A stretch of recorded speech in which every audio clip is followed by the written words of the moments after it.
You ever get those ridiculous social media scams where people pretend to be somebody you're friends with and tell you you can make a lot of money? I know I do. It's why I'm very excited to partner with today's sponsor, Aura. Aura is an easy to use app that essentially packages a bunch of services to stay safe online all in one. Aura protects you from scammers and hackers.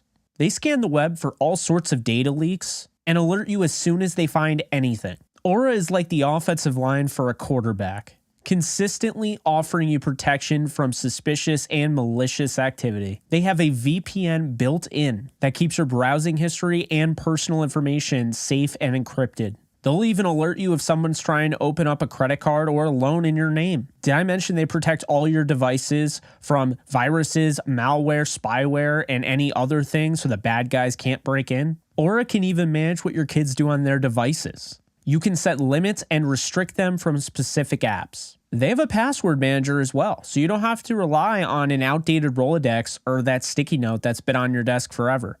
There are apps that do all of these things, but there isn't one that tackles everything the way Aura does, which is why I say Aura is a 5-man offensive line and you're the quarterback. So head on over to aura.com/JKB. You can find it in the description and start your free trial today. All right, we are back, and it's a little bit later than I wanted to do. I let the day slip away from me, but hope everyone is having a fantastic night. It's Tuesday, so, and most of you on the West Coast, it's around 8:02 p.m. instead of 11:02. But all right, let's address this title. Jake, why would you make such a just clickbaity title? I know someone's going to say it. First off, clickbait does not exist on this channel because clickbait is essentially they're baiting you to click on something, but they're not giving you the worth of said click. When basically you click on one of my videos, you're going to get that worth. I mean, it may not be something you agree with, the opinion you may not agree with, but I'm always going to put in the quality. And so for this one, I have some stuff that I want to discuss. The Rams are not revamping the O-line, and this is why is the name of the title. Okay. And the reason I chose this was because I want to have a unique discussion here. I know there are a lot of people that are banking on the Rams doing something big in free agency or something big in the NFL draft. And I will say this. They are not out of the woods necessarily in drafting an offensive lineman in the draft. So that's not what I'm about to say. I'm not about to say that they're not going to address the position at all in the draft. I'm sure they will. But they're not getting anybody big, okay? I don't think they're going out and getting Jonah Williams. And the reason behind this, because people are like, okay, Jake, you've put, Alec Jackson at left tackle, Noteboom at left guard, Brian Allen at center, Coleman Shelton at right guard, Rob Havenstein at right tackle. That's not a great offensive line. This is what I'm going to say, okay? Right now, the Rams feel, the front office feels that this offensive line did not get a fair shake last year. And I think there is a very valid explanation as to why they would feel that way. They're right. They didn't get a fair shake last year. They wanted to see these guys develop. If you look, these are guys that they've invested in. Okay, Noteboom, they gave a big contract to. Okay, he all of a sudden wasn't playing well immediately out of the gates. That's not something they're used to, first off. Second, Alec Jackson. He's the highest paid UDFA they've ever had under Sean McVay and Les Snead. They saw something in him, okay? Something more than just a UDFA, something more than just a camp body, something more than just a late round pick even. A guy that could potentially start in this league. And that's what they found.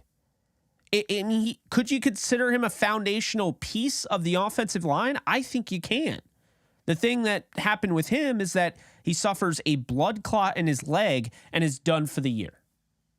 He's already said everything checks out. He's already said he's good. He's ready to go. He's excited for this year. Alec Jackson will be, in all likelihood, the left tackle. So we go to Noteboom. Noteboom wasn't playing well. Then he started to play a little bit better, and then he tears his freaking Achilles. So right away, you have blood clot in leg, torn Achilles, and we move on to Brian Allen, who you could say what you will about Brian Allen, and quite honestly, I'm more of a Coleman Shelton fan at center, but Allen was a Pro Bowler. That's something that's out there. If you look it up, Allen was a Pro Bowler.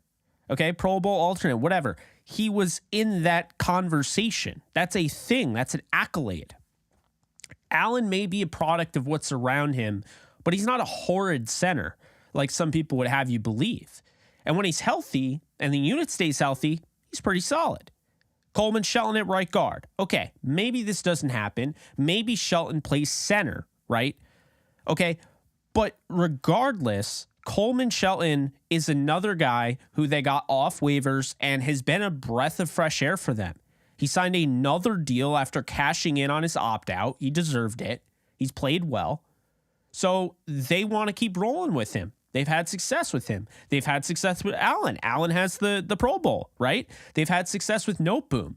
In limited opportunities before he became a starter, they saw what he could do. That's why they paid him. They've had success with Alec Jackson coming in and holding down the tackle position. And then Rob Havenstein. I've seen people, Jake, are they getting rid of Rob Havenstein? No. They love that guy. They signed him again. He got another deal. Havenstein isn't going anywhere. I would argue he's the Whitworth of this offensive line. Now, is he Whitworth? No. But he's the veteran. So then that brings me to the four other guys that are on this roster right now, currently signed to deals. What happens with them? Well, they like A.J. Arcuri. He was drafted in the 7th round last year out of Michigan State. He helped plow running lanes for Kenneth Walker. Okay. He's a good project piece, I would say. He's not somebody that I'm dying to see start at any point. But he's a guy that they want to develop. Keep in mind, they've been doing this. They've been taking the long road. They've been taking the long cut, not the shortcut. They've been taking the long cut with a lot of these guys. Zach Thomas, he was signed off the Bears practice squad last year. And even though they cut certain guys and let certain guys go, got rid of their futures contracts, Zach Thomas is still on this roster. They like him. This is clearly a guy that they liked in the draft. He's somebody that they're maybe holding out hope for that they can develop. And who's to say that they can't do that? I mean, they've already taken Alec Jackson in UDFA and turned him into a potential starting left tackle. They've already taken Coleman Shelton off of waivers and turned him into a starter. I mean, they've developed these guys. They may not be the best players in the league, but they're pretty solid. Then you look at Logan Bruss, a 3rd rounder last year who lost his entire season, at his rookie year because he tore his ACL in preseason. They're not giving up on him.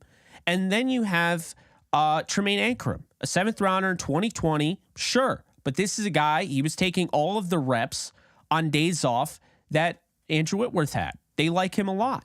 He started at right guard, and then he got hurt. I believe he fractured his ankle or his something along those lines. He suffered a season-ending injury. Those are 9 names, guys. 9. Okay, they like all of them. Maybe some guys a little bit more than others. So this is why I'm like, as much as I like to see a new face, as much as I like to see them go out and sign a Dalton Reisner or an Isaiah Wynn, I would not bank on that. They don't need, in their mind, blowing up the offensive line would be a mistake for them. And I get it, because you've already invested this money. We know you made a mistake, right? They 100% should have brought back Austin Corbett. And I'm sure if you went to Les Snead and said something like that in private, he would probably admit to that. Maybe he'd admit in public. They probably should have brought back Austin Corbett. He was the best of the 4 guys that were free agents. They signed 3 of them. Austin Corbett was the best one of those 4. And he's the one that left. They probably should have signed him, no? But they didn't. And now they have to move forward with the reality. So here are the free agents, guys. And looking at the free agents, you got Ty Nsekhe, who's 38 years old. Love the guy. He came in. He was with the St. Louis Rams in 2012. He never got a chance to start. You know, he had some time. I believe he spent some time with McVay in Washington. And he's just been an all-around, just kind of plug-and-play veteran. He just kind of gets it done. He's not amazing, but he's good. Like, I think this guy's a legit player in this league. He's 38 though. So are you really going to bring him in? You're going to bring him back? I don't know. But do they have him on speed dial? Absolutely. If anything were to happen this season, if he doesn't get signed, he will 100% be on their speed dial. They will call him up, and if anything like last year, God forbid, happens, he will be with the Rams, no doubt. But I don't know if they're going to prioritize with the limited cap space they have. I don't know if they're going to prioritize any of that on a 38-year-old tackle, especially when they have so much youthful exuberance that they're really kind of buying into. Then you have David Edwards, who is a guard at 26 years old. He was an absolute hit for them in the 2019 draft, 5th round. Probably my favorite pick of that draft outside of Darrell Henderson. But when you look at David Edwards and what he brings to the table, you know, this is a consistent guy that plays at a starting level, you know, caliber, right? The problem is he just had a free agent visit with the Bills. He had 2 concussions that pretty much ended his season, and we don't know where the Rams are on him. If they bring him back, that might be their big splash move, bringing him back. And if they do bring him back, where does he go, right? Because I told you, you know, you have Shelton at right guard, you know, potentially, right? He's battling it out with Ankrum and Bruss, and I'm sure they don't want to push Bruss completely out of the picture. They don't want to make it easy for him to win the job. They obviously want to give him some competition. You know, but at the same time, you can't just get a bunch of guys in here and push Bruss, who's your 3rd round pick, completely out of the picture. You can't waste that talent. So they got to be careful here. David Edwards very well could sign with the Bills. And if they lose David Edwards, I think that's a loss. He's a UFA just as well as Ty Nsekhe, both unrestricted free agents. Nothing, you know, there are strings attached to some guys, but those guys, no strings attached. They are not Rams. And then you look at Chandler Brewer, a 25-year-old guard. They got in, undrafted rookie free agency. They stuck with him during the COVID year. He was one of the high-risk candidates because of his battle with, I believe, leukemia or something along those lines. He had cancer in some form. He battled it. He beat it.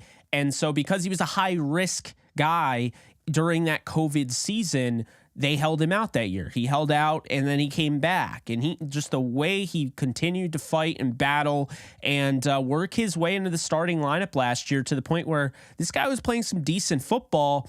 I wouldn't be surprised if the restricted free agent, who's 25 years old, gets brought back. So you look at Brewer, then Ode Abushi played pretty well at 31 years old. He's an unrestricted free agent. I don't know if he'll be back, though. Same with Matt Skura, who can also play center, so that's a little bit of an addition there. 30 years old. With the potential of having your backup center play right guard, it might be smart to load up on another center. So here's the thing, guys. Basically what I'm saying is that this is not going to be a blow them up scenario. I know there are a lot of people that are like, I want to see this thing completely torn down. I know there are people out there that want to go after Jonah Williams and want to make that big move. And I'm telling you right now, the Rams are telling us straight up they're not doing that. Now, does that mean they won't draft anybody? Absolutely not. It does not mean that at all. And here's why. You have the 36th overall pick in the 2nd round. You got the 69th overall pick in the 3rd round. You got the 77th overall pick due to the Ramsey trade in the 3rd round. And then you don't have a pick in the 4th round because of the Sony Michel trade. You don't have a pick in the 5th round technically because of the trade you made for Troy Hill. But you got 3 compensatory picks in the 5th round from 167, 171, and 177. Then you have 3 6th round picks. The 2 in the back end, 189 and 191 are the Woods trade and the Bajorquez trade. And then round 7, you have 2 more. You have 1 regular 223, excuse me. And then late in the 7th round, you have 251st overall, which is the compensatory picks. So here's how it's going to work. The Rams in total have 1, 2, 3, 4, 5, 6, 7, 8, 9, 10, 11 picks as of right now. 11 picks. So they could absolutely address the offensive line with those 11 picks. But what I'm saying right now is that you can't expect them to just go balls to the wall drafting all these offensive linemen. They're not going to do that. I'm not doing this to be heel Jake. I'm not doing this to go against your opinion. I have nothing against your opinion. If you want them to draft offensive line, I can't blame you. That's a natural reaction to what happened this past season. But I'm just warning you right now, this is not going to happen. They're not just going to take 4 offensive linemen with their first 4 picks. It's just not feasible. They're letting their entire defense go just about that are free agents. So they're certainly not going to be able to justify just spending all of the draft capital on offensive line. So the plan right now with the offensive line, what I believe, what the Rams are telling us is that they are going to let these guys battle it out. Competition means everything, makes you better, right? So they're going to let these guys battle it out. But I think they're going to add maybe a draft pick or 2. But for the most part, I'm not expecting any big free agent signings. If it's David Edwards, then that's it. I don't think they go after Reisner. I don't think they go after Wynn. I know I've talked about them on my channel. I know I got you guys a little bit excited for some of them, and with great reason. I mean, they're both really good players that I think would help this team. But with the Rams, they're looking at last year, just an unprecedented level of, injuries, being second in the league in far as games missed behind only the Broncos. The Rams are looking at this like we had no continuity. We couldn't build anything. We did this whole training camp. We went through it. We had our starters and they all got hurt. Okay, it is incredibly difficult. We've talked about the analogies over and over again, how you have these metal chains and then a chain breaks off and it's like replacing it with paper. Okay, that is the same deal here, is that when you have all these injuries, you don't have a choice. Hey, Jeremiah Colon, Police Academy, yeah, you're our center now. Like, you don't have a choice. You're on the fly. You have to make this happen. You have 17 games. You have 18 weeks. You have 1 bye week.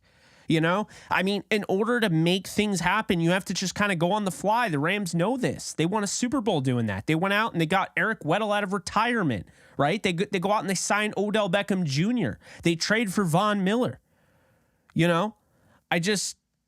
I think, at least in my mind, we have to be very much aware that it's just not going to happen. They're not going to be blowing this offensive lineup. And to be honest with you, I kind of agree where they're coming from if they do go this route. And I believe this is what they're doing. I really do. Zach Thomas is incredibly intriguing to me because he's a guy that they they took right off the Bears practice squad. He is a draft pick that they took off the Bears practice squad. He made it. He was on the 53 the whole year. And now he's still on the roster. Like, they got rid of Max Percher, who was the PIP or whatever, I forget what it's called, the IPP. It's the International Player Program. Max Percher didn't count against the cap, essentially. He didn't count against the roster. He was a automatic practice squad guy, right? They got rid of him, right? They kept Zach Thomas. They clearly see something in him. AJ Arcuri, a 7th rounder they like. They drafted him, right? Tremaine Ankrum, 7th rounder they like. Played in big games. They drafted him. And then Logan Bruss, who is the big puzzle here. We can't just assume Bruss is going to be something special, but we can't just assume Bruss isn't going to be something. And here, like, under Les Snead and Sean McVay, the Rams have drafted, when you look at it, from 2017 on, they've drafted Alaric Jackson. Well, they didn't draft him. He was the UDFA. So Alaric Jackson at tackle, Joseph Noteboom at tackle. Okay? They've drafted 2 tackles. McSnead, interior offensive line from 2017 on. You have Austin Blythe, who you picked up as a free agent. Jamil Demby in the 6th round, Brian Allen in the 4th round. That's 2018. Then 2019, you signed UDFA Chandler Brewer out of Middle Tennessee. You drafted David Edwards in the 5th. You drafted Bobby Evans in the 3rd, and you got Coleman Shelton in free agency. And then 2019, you traded for Austin Corbett. 2020, you draft Tremaine Ankrum 7th round in the 2020 draft. The third round in 2022, you get Logan Bruss and you get Zachary Thomas from San Diego State as a not UDFA. You get him as a free agent. You sign him right off the Bears practice squad, and that is how it's been. So if you're accumulating everything, if you're thinking about it from the whole McSnead era, this is how it works. Right now, Alaric Jackson, Joe Noteboom, and I will give you one of the interior offensive linemen that were technically tackles when they were drafted, and that is Bobby Evans. So the Rams, you could argue, under the McSnead era, you have Noteboom and you have Bobby Evans as the only two tackles that this team has drafted. The reason being is because they felt Noteboom was the guy all along, which does kind of show, based on what I'm telling you guys, this is where their head has been at. This has been a long-term plan. They're not just like, we'll work with it. No, this was a long-term plan. They had Whitworth. He continued to play. And then when Whitworth retires, now it's Joseph Noteboom's time, right? So this has been in the cards for a while. They've been building up to this. Bobby Evans didn't work out, and draft picks don't work out, right? It happens. But you look at the interior, and this is where they need to likely find consistency, right? Because this is where they want somebody starting in the interior. They want to draft somebody big, and they're hoping that that's Logan Bruss. But the problem is Bruss got no reps, none this year. His rookie year could have been huge for his development. If he hadn't gotten hurt, he could have started almost the entire season. And while it might have been a complete train wreck, he would have had some great, very, very important reps, in-game experience. But you have to think, when you're sitting there and you're like, I need them to start Logan Bruss at right guard, I'm not saying I disagree with you for wanting that, but you have to understand that Logan Bruss missed the entire season due to an ACL. He's not getting any better. The problem is, when you tear your ACL in your rookie year, you're not really learning anything. Like, you're learning by watching, right? You're watching from the sideline, but feel bad for Logan because he didn't get a chance to work on his game at all. All he's doing is rehabbing. He's had to rehab this torn ACL. It's a serious injury. It sucks. And it probably hurt the Rams' plan a little bit. Might have thrown a wrench in there. You know? So you think about it and you're like, okay, Alaric Jackson's their left tackle. You're not going to bench Noteboom. I've seen people suggest benching Joseph. That you're not benching Joseph Noteboom. You're paying him way too much money. You're not just going to bench him. So he'll play by default, and he'll probably play at guard. I would imagine left guard, but he has played both guard spots. He's only given up 1 sack in 317 pass protection reps. Then you look at Brian Allen, Coleman, Shelton. I think they'll probably give it to Brian Allen. I would start Coleman, Shelton at center. And then right guard, if I'm being honest, guys, I'd probably go with a draft pick. I would try and draft a guy with a higher floor and go for it all. Go for the starter. And then that way, if you think about it, you get a guy like, let's say Cody Mauch, right? They get Cody Mauch out of North Dakota State. So they go out and they get him. Then next year you have Jackson, you have Mauch, say you have Coleman, Shelton at center. Then you have Bruss at right guard and Rob Havenstein. There you go. Now you have 2 draft picks. They have long term. You have them at both guard spots. I would be all for that. But they're not making a big move or anything like that. Even though you want it to happen. This team is committed to the offense right now and rebuilding as far as the offense is concerned, and apparently letting every defensive player go. So, I think they're going to try to make it better, but they're also trying to give these guys opportunities. Like, the positions that I think have the least opportunity, probably wide receiver. Because if you think about it right now, okay, Tutu Atwell's a second rounder, and Ben Skowronek's a 7th rounder. They both like them. They both were drafted in 2021. Both like them. They'll get their playing time. I don't know how much of that will happen, but they will. Cooper Kupp is a franchise player, so he'll get his playing time, obviously. Van Jefferson, very intriguing here because the Rams have some value with him, but he's so cheap when you talk about these rookie deals. in the second round. He is so cheap, he doesn't hurt the cap. So what do they do with Van Jefferson? Do they potentially trade him during the draft? Snead's talked about wanting to pick up, get more picks. Do they send Van Jefferson away? Do they trade him for a veteran? Do they do something? Because here's the thing, guys. I would hate it, but at the same time, I would understand it. Because Van Jefferson, is he going to get brought back next year as a free agent? I don't think so. Like, can you confidently type in the comment section, I believe Van Jefferson is going to be back, and not have any doubts whatsoever? Because I don't. I have all the doubts. I mean, we don't know what this team's going to do. They'll have cap next year. Maybe they go after T. Higgins in the free agency. We don't know. I don't think Van Jefferson will be back next year. That is going to be a very, very, very good wide receiver free agent class next year, right? So I don't know what to expect, but I will say that I'm leaning that Van Jefferson won't be back. And guys, it pains me to say that. I really like the player. I think he's underrated, and his injury this year kind of sidelined him from having kind of what I thought would have been a breakout season.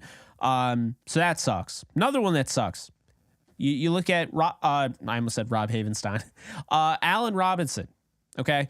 Allen Robinson, it's unfortunate because if his contract was cheaper, I think the Rams would be like, all right, let's run it back with him. Let's try this thing out. Obviously the offensive line being nicked up and everything really screwed us over and all that. But, if this offensive line's better this year, stays healthy, Stafford, then Robinson could have success. Unfortunately, I think that's run its course. I think when you tell a player to him and his agent team up to try to find a trade partner, that's you saying we're done. That's the end of the relationship. You have broken up with said player. It's over. At that point, if you have reached that point in the life cycle of a contract or whatever, you're done.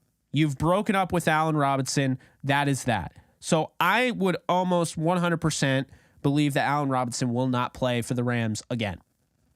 I'm sorry. And I like him. I'd love to see him get another shot, but 18 million cap hit is going to be painful. It's going to hurt you. And you've already made the precedence. You've put that out there that like, okay, hey, we're going to get rid of Jalen Ramsey and Leonard Floyd and all that because we just don't want to pay that money. We don't want to have those giant cap hits. Well, Allen Robinson's giant cap hit. The only problem is you can't cut him right now. It would kill your cap. So what do? You either trade him post June 1st or you wait, or trade him pre-June 1st, or you wait and trade him post-June 1st while still incurring some dead money, and having it bleed in next year. Keep in mind, the post-June 1st, you're splitting it off into next year. You will have money hanging over your head. Whereas if you were able to trade him pre-June 1st, then all of his money comes off the books, right, for next year. So that's probably what they want to do, right? So this goes back to what I was saying yesterday on the live stream. I think Odell is very much in play. I think the Rams are putting themselves in a position, if they're focusing on building the offense, we can say what we will about Odell, right? I've heard, he's 30 and he's got ACLs. And okay, Cooper Kupp is going to be 30 and, he has an ACL tear. Do we not like Cooper Kupp anymore? I mean, OBJ was this close to being named the Super Bowl MVP. If he doesn't get hurt, they win the Super Bowl within a landslide, and he is the Super Bowl MVP. He's on top of the world, and he probably signs another deal with the Rams. He has not played since the Super Bowl, and he has not played since he was wearing a Rams uniform. I think he could be back. I mean, I really believe that. And remember what I said when yesterday, although I don't know how realistic it is, I don't know if this is where they're going to go, but Over the Cap has it. You can look it up if you don't believe me. Over the Cap has restructure rates for Aaron Donald and Cooper Kupp. And those guys in total would save you about $34 million if you restructured them both. $34 million. So you could make it work. You could be like, all right, we got to have you take a little bit of a pay cut this year. We'll make it up with incentives and pay cash, more make it cash, but we got to keep that cap number down. And then next year, when our cap goes over 50 million, we'll be able to give you more money. So you agree to this deal and it's a 3-year deal, or maybe it's a 2-year deal and it gets extended, right? It gets, goes up next year. It's more backloaded. And I think he might consider that. And in addition to that, he gets a chance to re-up with an offense that he's had success in and maybe gets a chance to reset the market. So I think OBJ is absolutely in play. When looking at the receivers, you got Van Jefferson will be a free agent next year. I do not think he comes back. You got Cooper Kupp, who's a franchise player. Tutu Atwell will be a free agent in 2025. So you have another year with him even after this one. And you'll also have Skoranek, right? But after that, say you trade Allen Robinson, you bring in OBJ. OBJ, 1 to 3 years. I think it would probably be at least a 2-year deal, maybe a 3-year deal. At age 30, he'd probably want to test the market again by 32. So maybe we'll say just for the hell of it, 2-year deal. But I could see that. I think that's real, and that's the thing. So, because we talked about it, the offensive line, I don't see many guys leaving. I don't think they're just going to cut Brian Allen. Maybe they do, but I don't see it. I think they're giving these guys another run. Wide receiver, not as lucky. And people ask me about Lance McCutcheon and Jacob Harris. First off, is Jacob Harris still on the roster? I've seen he's a free agent. I've seen he's not. I think he's still on the roster. I don't think he's a free agent, but I keep reading that he is. Anyway, point is that I don't see guys like Lance McCutcheon. I don't see Brandon Powell coming back, but I don't see Lance McCutcheon being a starting wide receiver.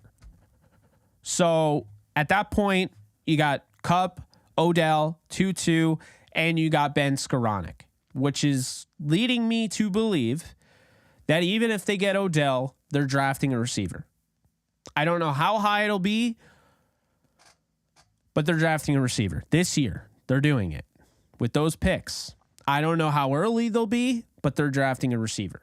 So the receivers are they're definitely not set up like the offensive line. The offensive line's good. The players on the offensive line know they're not going anywhere. Maybe David Edwards is coming in, but for the most part, if you're on the offensive line, you feel pretty good about where your job is right now. You don't feel like you're about to be out the door. Van Jefferson's got value. Do they trade him? I don't know. Right? I don't know what they're going to do. But I will tell you, he's a free agent after the year, and if they don't have any plans to keep him, and maybe let's just say they're really bad at the deadline, he's gone. I think they would trade him to a contender. But I do think that in that case, we'll see wide receivers. Now, running back is a little interesting, and I can bring that up real quick. Over the cap here for running back. So with the running back position, yes, you have Akers. Yes, you have Kyron Williams. Now, I don't know if over the cap has this correct, but Cam Akers, because Jordan Rodriguez said this, I forget how long ago, when they had the 3-game pension credit where they made him active for those 3 games, it made Akers a restricted free agent in 2024. Yeah, so they don't have that. Yeah, he's supposed to be a restricted free agent in 2024. They don't have that. So Cam Akers is potentially going into a year where, the Rams can get out of it. Tyler Higbee is in a void year next year. His year can completely get voided out, and he'll be a free agent. So at the tight end position, Bryson Hopkins, free agent after this year. Higbee, a free agent. Hunter Long is the only one you would have under contract. So they could draft another tight end. See what I'm saying? The offensive line feels pretty good, as far as job security. Tight end, who knows, right? Wide receiver, kind of up in the air. Running back, I think they definitely draft a running back. So they're drafting a running back, they're drafting a wide receiver, and they're drafting a tight end, in my opinion. Might be way late. Tight end might be way late in the draft, but they might do it. And then on the offense, quarterback. You have Matthew Stafford, and that's it. That's the only quarterback you have on the roster. Matthew Stafford, period. Perkins, restricted free agent. John Wolford, restricted free agent. They're not on the roster right now. They don't have anybody. Maybe they go out and they get somebody from the XFL or the USFL, but as of right now, The Rams have Matthew Stafford, who's had multiple injuries, literally had his season end last year early, and that's it. He's the only one on the roster. They're absolutely drafting a quarterback. So out of their 11 picks, and who's to say they can't just get more, right? But their 11 picks, I have them getting a quarterback, a running back, a wide receiver, and a tight end. So that's 4 positions addressing through the 11 picks. Maybe they sign another quarterback. My guess is they're going to go the John Wolford route, and they're going to sign a guy from the XFL or the USFL. You heard it here first. I think that's the route that they'll go in, and they'll draft a quarterback as well. So defense is a whole other thing. Defense is a whole other thing. I mean, what can you make of this defense right now? Like, not how good is it? What is it going to look like? I mean, at this rate, in 2023, so let's look. Here are the guys that are free agents for the Rams still, right?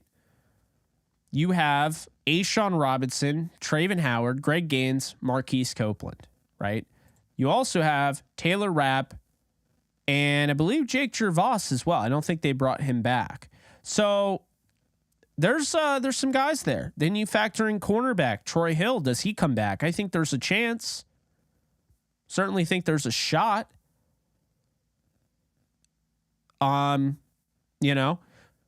So Taylor Rapp, Grant Haley could come back. David Long, what's his market look like?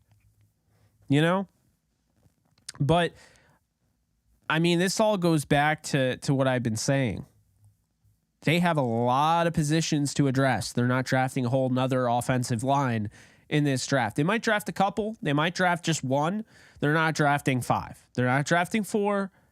3 is probably cutting it. I'd say 2 at the max. I'd say probably 1 would be your best bet. Whether they go center or guard or tackle, I don't know. But I think they draft a quarterback, a running back, a wide receiver, a tight end, offensive lineman, and then they're going to have some positions to address.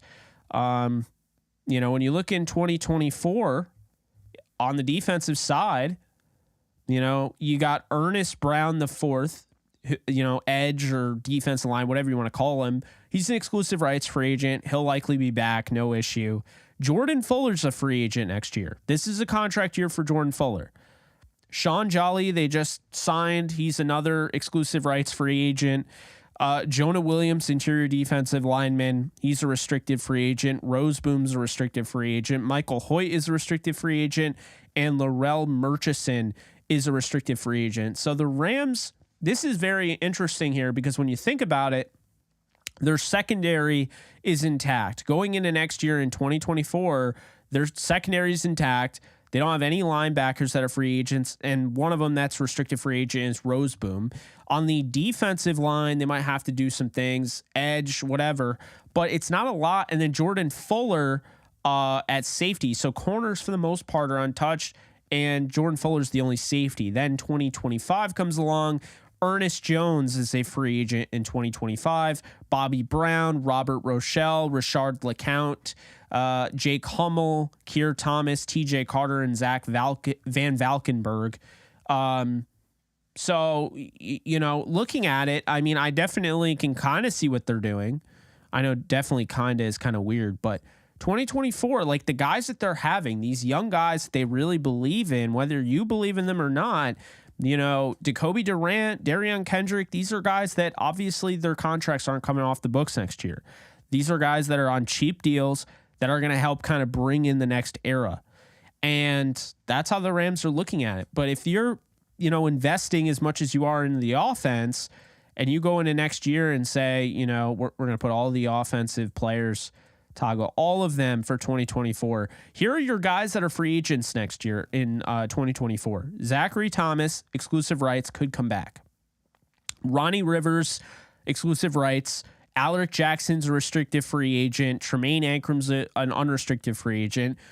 Bryson Hopkins, Van Jefferson, and Cam Akers is restricted free agent. So when you look at that, I mean, hey, Rams don't have a lot They don't have a lot to pay next year. That's something to keep in mind. When you look, I mean, they really don't have a ton of guys that are going to be free agents next year, and that's a good thing. But my buddy Holden, and I saw it earlier, Holden mentioned, what about special teams? You don't have a punter, you don't have a kicker, you don't have a long snapper. This could go one of two ways. You go entirely through the draft and UDFA, or you mix it up and you draft a little bit, but you also, because you're not drafting a long snapper, a kicker, and a punter. You got too many needs. That wouldn't make any sense. UDFA, you can find good talent. Let's not forget Johnny Hecker was an undrafted rookie free agent that became maybe the greatest punter of all time, at least one of them. So, you know, you have veterans out there. And I mean, they might not be the best veterans, but you certainly have veterans that you could go after. And I mean, we could look at them right now together. Let's see here. So for kickers, right? Mason Crosby is available as of right now. He's 39 years old. You bring him in for 1 year, whatever. Robbie Gould is 41. He's probably going to cost a lot though. Right? Randy Bullock, 34 years old. He's available. Brett Maher, Eddie Pinheiro, Chase McLaughlin, Quinn Nordin. You got Taylor Bertollet, who was already with the Rams in camp, I believe, at one point or another. Punters. Andy Lee, 41 years old. Thomas Morstead, 37. Brett Kern, 37. Michael Pilardi, formerly with the Rams, 31. Matt Hack, 29. And then Corliss Waitman, I think that's how you say his name, is 28. He's an exclusive rights free agent. I think he'll be back with the Broncos. And then long snappers, you got Clark Harris, who's a free agent. Aaron Brewer, Bo Brinkley, Matt Overton. I believe Matt Overton was with the Rams at one point or another. He's 38 years old. Tyler Ott, Carson Tinker, he was with the Rams at one point, I believe. So those are, you know, you have some free agents available. I'm not saying they're the best, but, you know, with Jake McQuaid signing with the Lions, Overton probably takes over with the Cowboys. But we'll see. If he doesn't, maybe the Rams bring him back, or Carson Tinker. The thing is, when you look at long snappers, you can find long snappers. Matt Orzech just signed probably one of the biggest deals, I believe, of free agency for long snappers. Maybe not. No, he was one of the highest paid. Yeah. So Matt Orzech signed a pretty decent deal there, and the Rams just found him. Like, he's just a guy that they found. So I believe they claimed him off waivers after the Titans cut him. So, you know, you can find guys. I'm not worried about finding another long snapper. And I'm happy for Orzech, who signs at the Packers on a 3-year deal. That's great. You look at punter, we already have the experience. Like, you know, they went out, the Rams organization went out and got Johnny Hecker as an undrafted rookie free agent as a punter. Like, you can find good punters. You don't necessarily have to sign one like in free agency. You could wait until the end of the draft. You could draft one. I don't think they're going to draft one. I know they just lost Riley Dixon. He went to the Broncos, so he's gone. With a new special teams coordinator, okay? This is normal. You get an opportunity. All these guys naturally are free agents at the same time, and you bring in Chase Blackburn, and this is normal. This is a normal thing. He wants his own guys. Totally normal. Now, Eddie Pinheiro was the kicker with the Panthers. If they get anybody from free agency, I'm going to go with Eddie Pinheiro, who has familiarity and experience working with new special teams coordinator Chase Blackburn.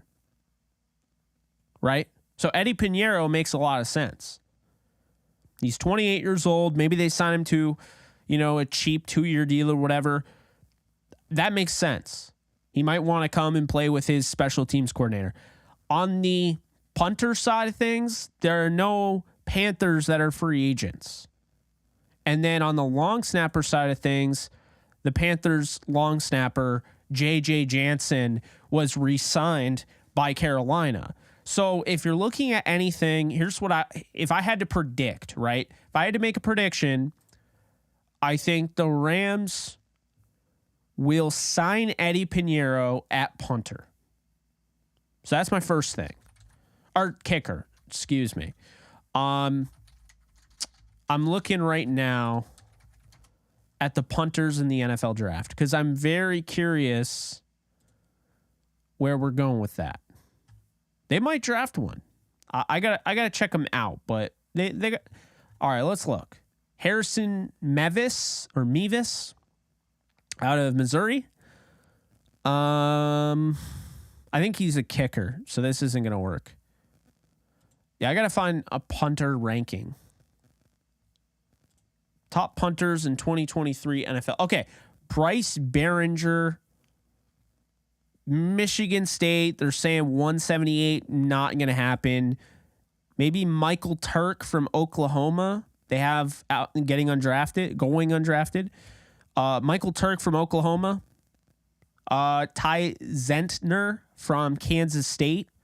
Paxton Brooks from Tennessee. Brad Robbins from Michigan. Yeah, I would probably just go the UDFA route. You have all of camp to figure it out. You have all of camp. You have preseason, all of that. You have all that to figure it out. I'm not worried about that. Pinheiro's your kicker. They'll sign a punter in UDFA. And then is there a long snapper that they could grab? I think they'll just grab, whoever. So I'm not going to worry about that. So, yeah, my prediction, they'll sign Pinheiro. They'll grab a punter in UDFA, maybe Michael Turk out of Oklahoma. And then long snapper will be either, it'll be one of the free agents. And there's Clark Harris, Trent Sieg, Matt Overton, Bo Brinkley, Aaron Brewer, Tyler Ott, and Carson Tinker. Or they'll sign a UDFA snapper. Snap guy. This is what happens when we're late. Long snapper, so to speak. So that's how I think that goes down. And I don't know. I mean, I don't think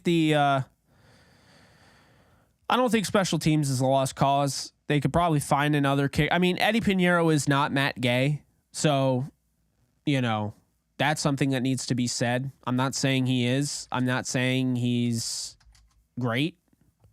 I mean, to be honest with you, I know who he is because he was in competition with Greg Zuerlein since I cover the Jets. He was sixth last year in field goal percentage.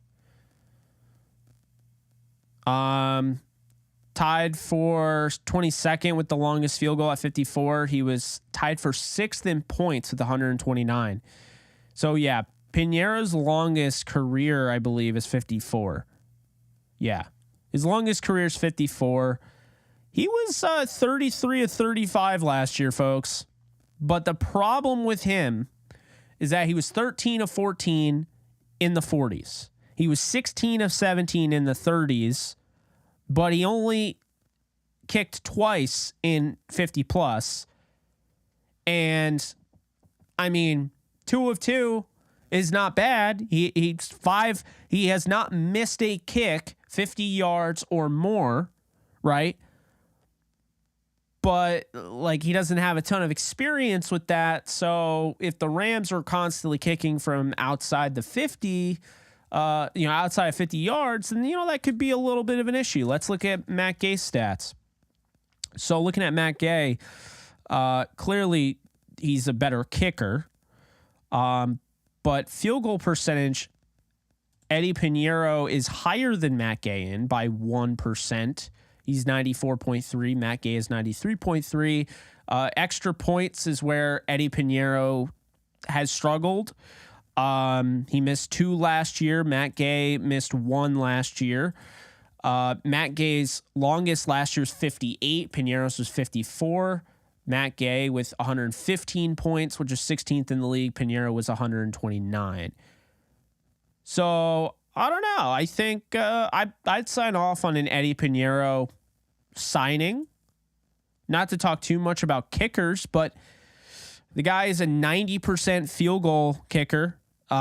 His 2 seasons in the league, or his 3 seasons in the league with Chicago and the Jets and Carolina. He's hit 5 of 5 from 50 plus.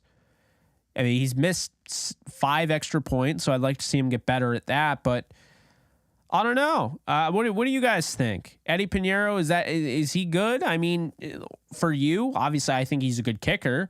Yeah, familiarity factor, sign me up. I think Eddie Pinheiro will be the guy that they go after. That's who I think he'll end up being the Rams kicker, I think.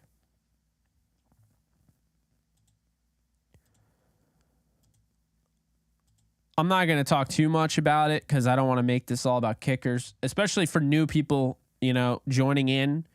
Guys, if you haven't already, please be sure to hit that thumbs up button. Also, please be sure to hit the subscribe button. We are building something here where we have a movement that is really starting to take shape. And I really appreciate you guys for that, because without you guys, it wouldn't be doing that. But like looking at it right now, I mean, the analytics are so fun to watch, and just seeing growth constantly, and just looking at last year to this year, I think people are really much more into my content right now than they were last year. I mean, last year the Rams had won the Super Bowl, and it was kind of like, all right, yeah, you're live, or yeah, you have a video out, but like the Rams won the Super Bowl, I'm not really worried about that. But now the Rams have taken a little bit of a different turn, actually a lot of a different turn, to the point where they're completely changing everything they do, how they build, a roster and so forth. So, I think it's been a fun ride, and it's just beginning. I mean, obviously not exactly what the Rams are doing, but what you guys are doing, what you guys are bringing to the table. Right now, we're at 17,734 subscribers. We've had over 17,860, I think it says 860 views in the last 24 hours. So pretty awesome stuff there. And we continue to inch closer and closer and closer to that 6 million view all time on the channel. Whatever you want to call it. Milestone. There we go. That's the word. So, anyway, we're building something. So if you would like to build something with us, right? Please be sure to subscribe, like, and comment. I'm going to close these tabs because they're slowing down my live stream. I can already see the frame droppage. So sorry about that. That's what happens when you just open up a bunch of freaking tabs. Man, I'm a tab monster. I have like 50 tabs open. You guys should see. I'm just like, it's a problem. I don't know where all these viewers came from. Holden, did you share this video? I think you did. You probably did. I don't know where, it just went from, all right, we're at 190 to now it's 270. Someone shared this. Someone rated my channel. That's what I'm going to assume. I don't know if it was Tom Grossi. He's done that before. Whoever it was, appreciate you. I wasn't born yesterday. I can clearly see my views went up from 190 to 270 in the matter of minutes. So, all of that. But appreciate you guys, for real. Yes, please smack that like button. Man, I love that in the chat. How people like you, Nolan. He'll be like, yeah, smack the like button. It's just, I love that. So cool. Really appreciate the support, guys. Okay. So I just realized my comments thing, it's not working. So I just refreshed it. And this whole time I was basically replying to comments and such. I don't know. Whatever. And we just dropped 100 viewers. So something is going on. I don't know. Hope everyone could see it and we have a decent enough connection. But yeah, I don't know what just happened. There we go. I don't know where that went. Ryan, thank you so much for becoming a member. Appreciate you. Going back here, Kareem, sup Jake, did you get a chance to watch the WC final? This was hands down the best sports tournament I've ever seen. Otani has an argument as the greatest athlete ever, in my opinion. I did not. I actually didn't watch a second of it. It's just, I don't know if it's not something that I'm interested in or what. I think really what it is I'm still in like just basketball and football mindset and hockey that I really haven't given baseball a shot. I feel like it'll start to hit me when opening day comes, but as of right now, I'm just not really into baseball right now. But I know it, like I said, it'll definitely start to hit me at that point. When I get to that point, right? But yeah, no, I didn't see it. Bunch of bots. Yeah, probably. That's a shame. It must have been bots. It must have been. And I've actually experienced that before. People do that. That's a real thing. People will throw bots at people to get like their account suspended and whatnot. So you guys saw it. You're my witnesses. If YouTube comes at me, you saw the views go crazy. Did not do anything, right? I got my hands off the,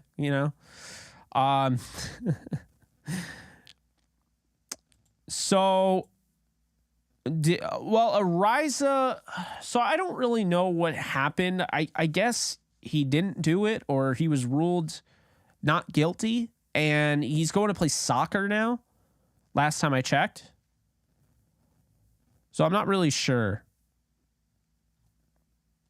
Yep. Damn Russian bots. Oh, man.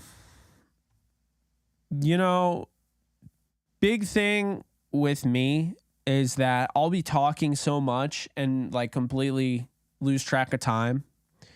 And I'm not telling you anything you don't know. You experience it nightly. But we're at 57 minutes and I've like talked myself out of a voice. It's pretty crazy, honestly, when you think about it. You know what else is crazy? So I just got another sponsor. And for those of you who don't know, I have 3 sponsors now on the channel. That could change. So there could be way more coming. We'll see how things work out. But I did just get another sponsor on the channel. And I actually just tried their product today. And I'm absolutely in love with it. For those of you that need like energy or like a pick-me-up or whatever, it's not Aura, okay? Aura is different. See Aura right here? It's not Aura.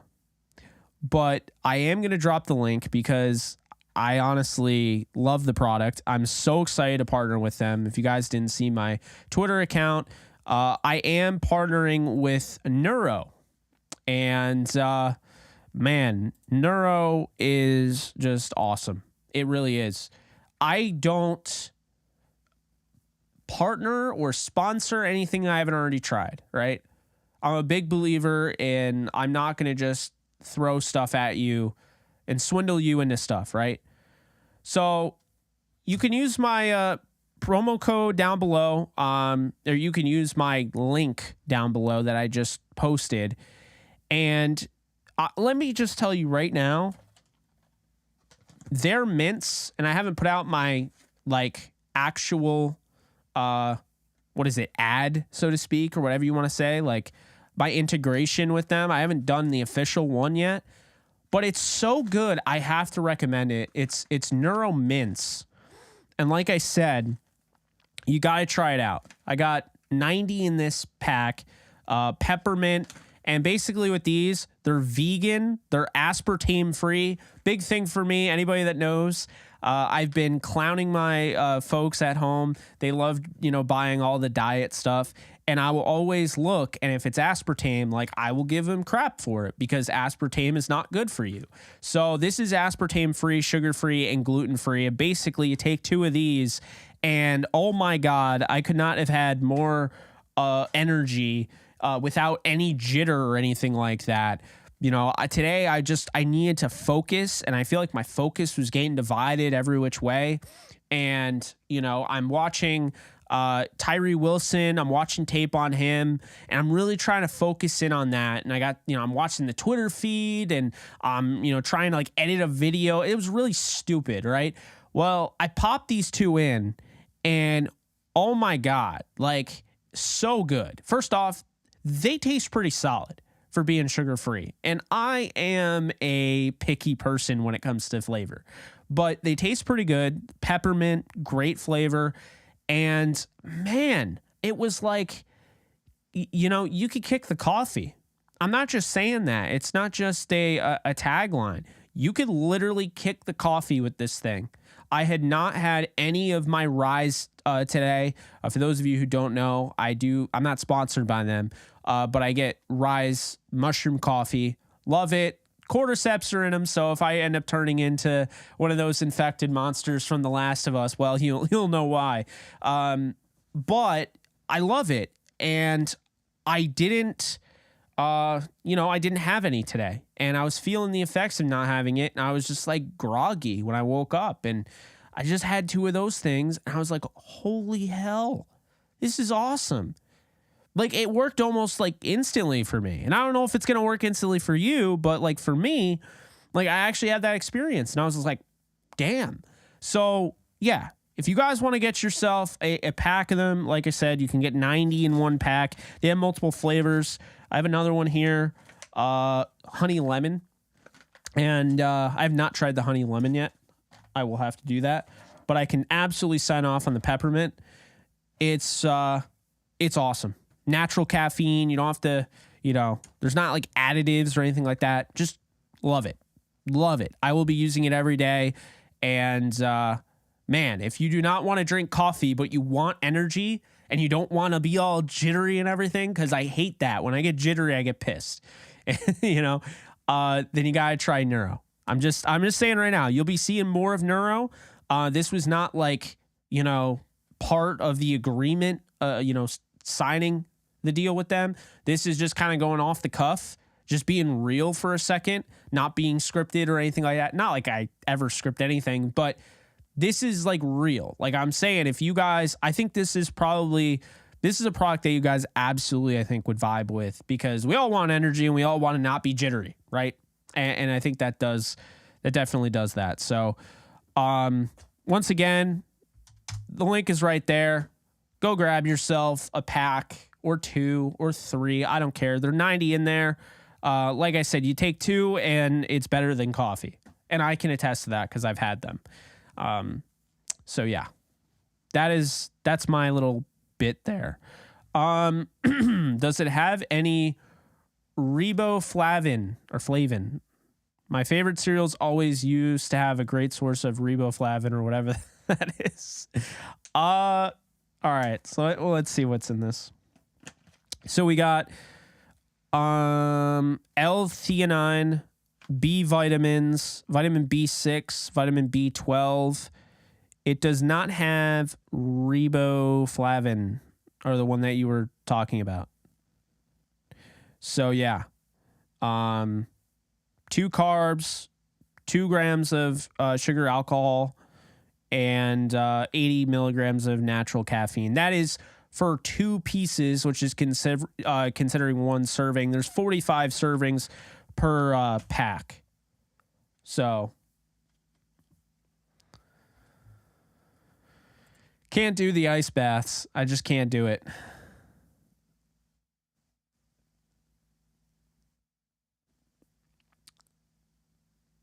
What's up, Michael? How's it going?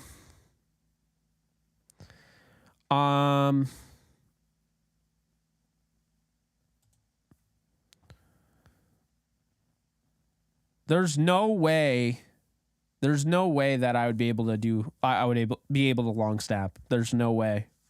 Would not be able to do it.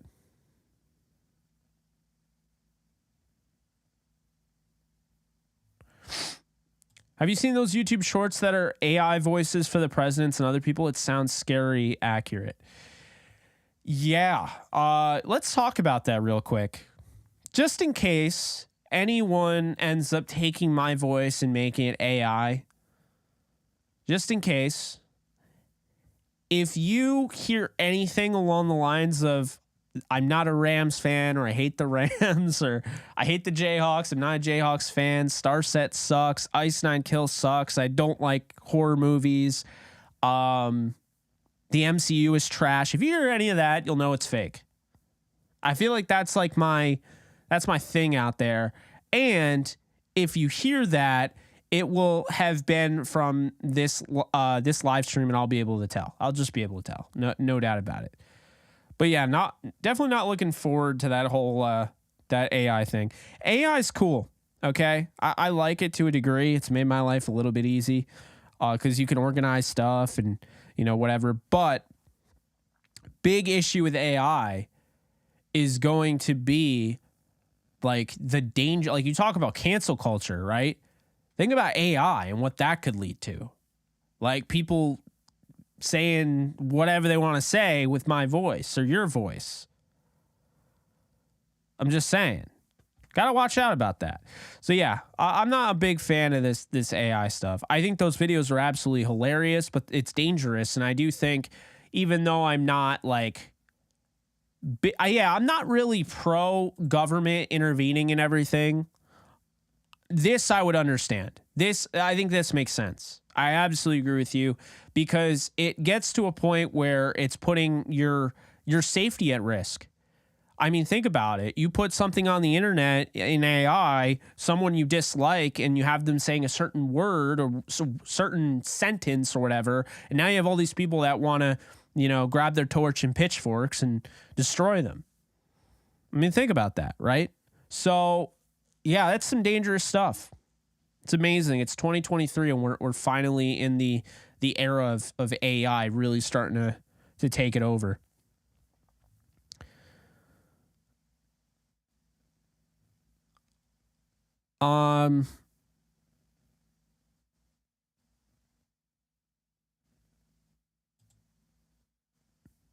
Exactly, Nolan. Yeah, I could see that doing some damage for sure. And think about this.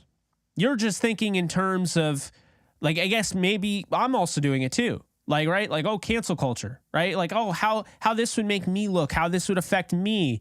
But think about the danger it could get you in, or your family in, if someone downloads your voice, puts it on an AI machine, or I don't know how they do it. I have an idea. But anyway, they put your AI voice in there, and now they're doing prank calls, or these scammers now who have your ID, they have all of your information from the dark web or whatever. Then they're now calling up your loved ones and talking in your voice and tell them to do stuff. Hey, can you send me this money? Hey, can you do this? Hey, can you do that? Hey, can you meet me here? And then all of a sudden, some freak shows up, and it's not the person that's scary. That's something we're going to have to tread lightly here. We're going to have to be very smart, okay? Don't just assume. There's going to need to be like, the same way, like, you're not a robot, there's going to need to be like a you're not a robot phone thing. That's where we're going to have to get to that point. I'm not happy we're going to have to get there, but we will have to get there.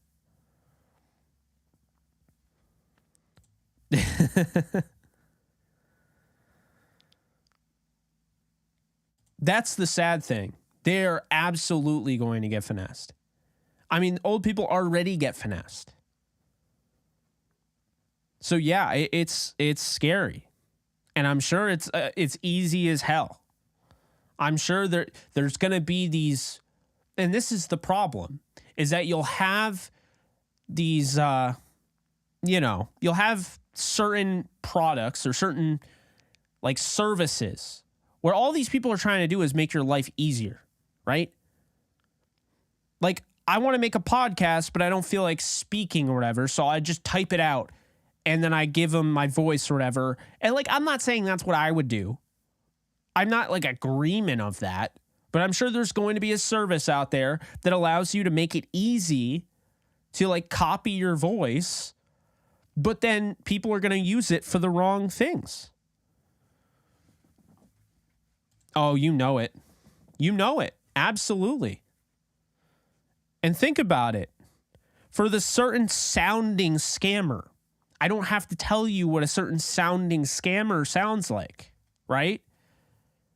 Now they dress up their voice. Doesn't even have to be a direct target at you. It doesn't even have to target, a loved one or anything.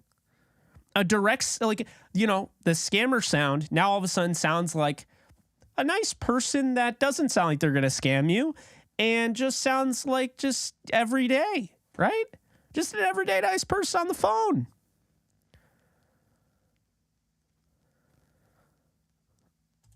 Yup. Oh, yeah. No, I know. I know.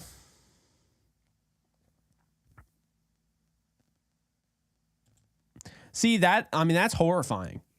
I might have to clip this because I think I've been meaning to post something on this for a while. This may be a sports channel. This may be, but you guys know, I think you guys got the program really quickly. While this is mainly a Rams video and a live stream, for the most part, I mean, this is J Live. We talk about whatever.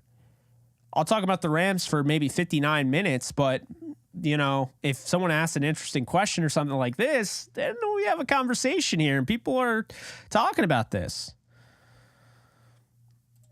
Yeah, see, I've always had an idea AI could get like this. But it's it's freaking me out a little bit. Now it's getting this close. Like, I feel like we're taking like massive jumps now. And shocker, it's on TikTok. That's like where it originated. Shocking. I'm totally shocked. That GIF from Do Revenge or meme. You can download the algorithm for like $10. Of course you can. It is threatening. Absolutely.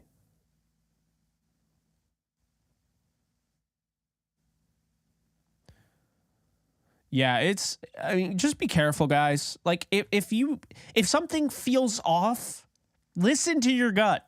Something's probably off.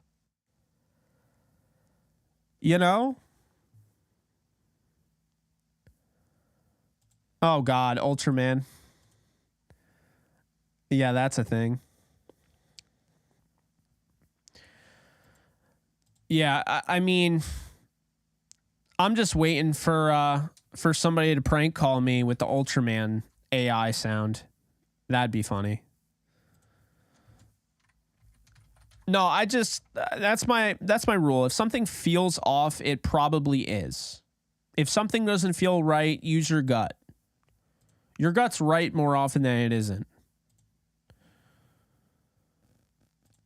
Yeah.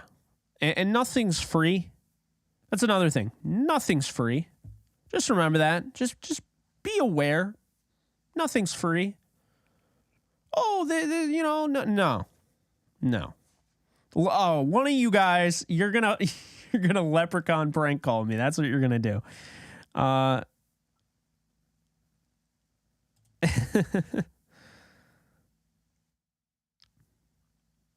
TikTok just killing brain cells while AI takes over. Glad I graduated high school right before the first iPhone. Yeah. I mean, hey, we got to be aware, I mean, hey, I'll be honest with you. I'm a consumer on TikTok. Like, as soon as I post a video, it like sucks me in because I watch like the first video, and let's be honest here. All right, we probably have similar feeds. We probably get shown the similar stuff. I mean, do you guys get shown like podcast stuff? Like those live podcasts that are talking about something interesting, maybe something you've searched before, something that you've talked about with another person. I seem to always get things that are like directed right at like my last conversation I had with my father, and I'm getting a TikTok that now is literally talking exactly about what I was just talking about with my dad. Or I'll get a TikTok that's about, Ed Gein or whatever, the serial killer that was basically the basis of Leatherface and Norman Bates and characters like that based on Ed Gein. Like, I was talking about that one day to somebody, and I got the first TikTok on my For You page was Ed Gein. The first one. It was about that. So, like, it's, I don't know. Oh yeah. I've already seen it. If you guys haven't on YouTube's app, I've seen people trying to scam with Mr. Beast. They throw his logo up there, right? They throw his logo up there. And then, you know, if you click on it, it's going to bring you to some random page where it's like, oh, win free $1,000. And people might click on it because they're like, well, I watch Mr. Beast videos all the time and he gives away money like crazy. Yeah, he's not giving you $1,000. He's not giving everyone who clicks on a link $1,000. Okay? That's not going to happen. It really is. And I mean, it's somewhat of an issue too. Oh, yeah. Big time. Yeah, I'm hoping if you guys heard me in AI, you would be able to pick up that's not me. Because there's a way I talk, and the AI wouldn't get down how I talk. Like the strategic pauses I make, or like strategic stuttering, right? I know people are like, strategic stuttering? Yeah, it's something you do if you're forgetting your path. So you're on this train track, and then all of a sudden you forget exactly what you were talking about. So then you stutter like maybe a couple times to try to get it back in your mind. And it works sometimes, not all the time, but I've done it before. And like the pauses I'll take and just the different, like I'll talk with more exuberance, I guess. I think a deep fake would be hard to recreate my voice. It would. You'd hear it and you'd be like, okay, I hear Jake's voice, but it's not talking the way Jake would talk. I mean, maybe it could. I don't know.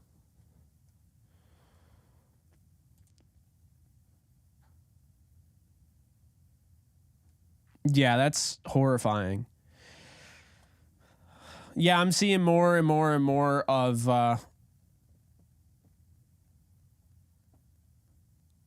appreciate that, DJ. That's awesome. Yeah, the Mr. Beast scam, I didn't click on it, but I saw it immediately. Here's the thing that they don't want you to know. Not YouTube, but people that buy those ads. You can see the URL on the ad. If the URL looks like it's a bunch of numbers and letters, it's fake. It's going to be fake every time because that is something that someone did not create. It's something that someone used a bot to create. That's what's happening. Maybe this stream's an AI. Maybe I'm not actually here. Can you imagine that? Someone just recreates my backdrop.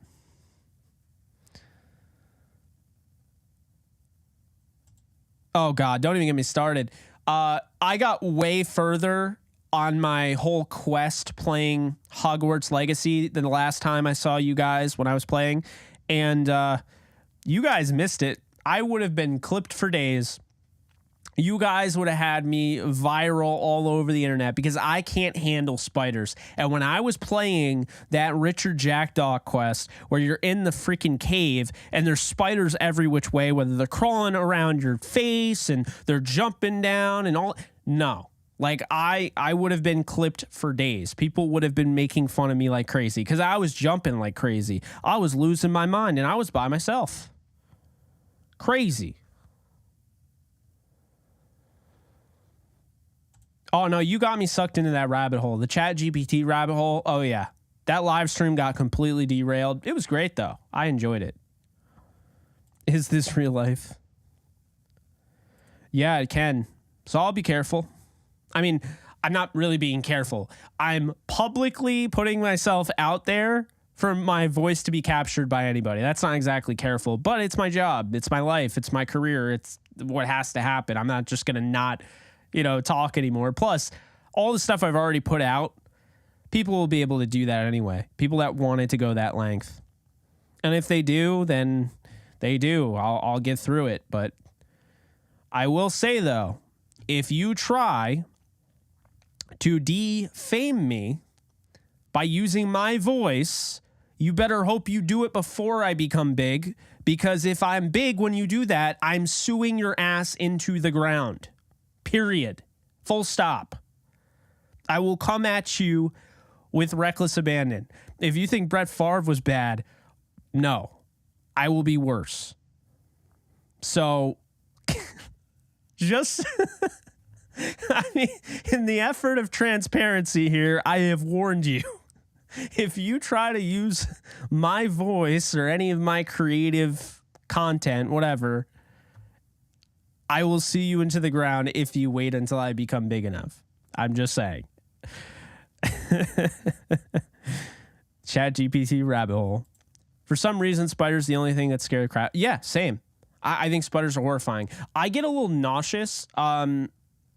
It's weird. I watch horror movies. I love them. Gore doesn't bother me. But having something like, I don't know if you've been seeing those infographic videos that keep coming up on YouTube, but they're fascinating. And that page does a great job. And one of the videos was like, how does it feel when like you're in like pain or whatever? Or like, what does it feel like to get shot? And I'm like, I mean, I don't know. So like I watched the video and I started feeling nauseous. Like when they're describing like bones cracking and so I'm like, oh, like, I don't know why. Like just being told what is happening, being told what's happening with the body and like bleeding and internal bleeding and bruising and all, it makes me nauseous and it's probably making you nauseous. So I'll stop.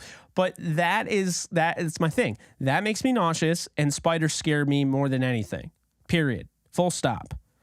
So, oh, I know, but I'm just, like I said, I can't just not talk, Yeah, be careful with that.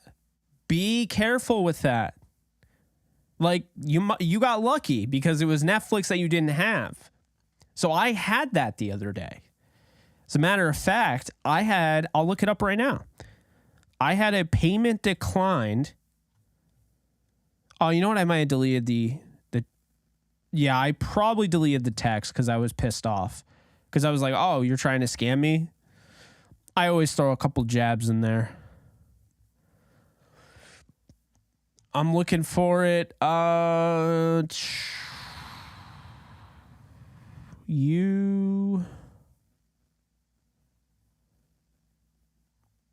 Aha. Your credit card was declined because the CVV was entered incorrectly. Please input your CVV to use this card. Bro, how stupid do you think I am? If you have my credit card, let's just say you do, and the one thing that's stopping you from using it is having my security code on the back, why would I put it into a text message? Do you know banks literally tell you not to do that? So why would a bank go against what they do? Why would they do that? That doesn't make any sense. So yeah, gotta watch out for that. This was declined. Your Norton antivirus software was like, no, I don't have Norton. I've never had Norton. Leave me alone. Scammers are everywhere, man. I hate them. Hate them so much.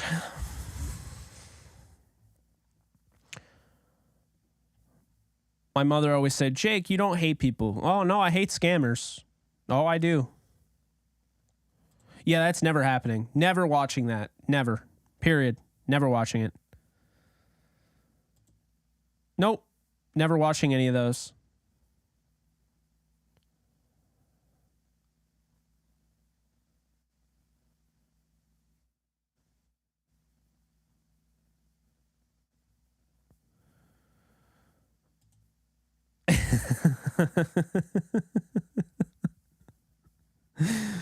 Oh, that's so funny. Yeah, I just like curse at them. I'll be honest with you. Or my favorite is I'll lead them on like a paper trail if I care enough. If I'm too busy, I'm just going to leave it alone and block their number. But if I am not busy and I'm bored, I'll play Ice Nine Kills on my phone and just or not on my phone. They're calling on my phone. I'll play it into like you can hear it through the headset or whatever, and I'll just put the like the phone up to it, and it'll just be like, you know, like it's like screaming and all that. And they normally hang up. I've had one person yell back at me, but here's the thing: you're trying to scam me, buddy. I didn't know who you were. I wasn't bothering you. I was just trying to enjoy my day, and you tried to not only bother me, not only try to ruin my day, but you were trying to scam me out of hard-earned money that I'm working towards right now earning. So screw you. I don't feel bad. 20,000 sub video should be a reaction vid to you watching either one of those movies. You know what? If I got to 20,000, I can't even talk. If I got to 20,000 subscribers by the end of, let's say, May, and that seems pretty hard to do, but if I got to 20,000 subscribers by the end of May, I would watch Eight-Legged Freaks live on stream and I would react to it. I would actually give you the benefit there. I would do it. Straight up. No joke. No strings attached.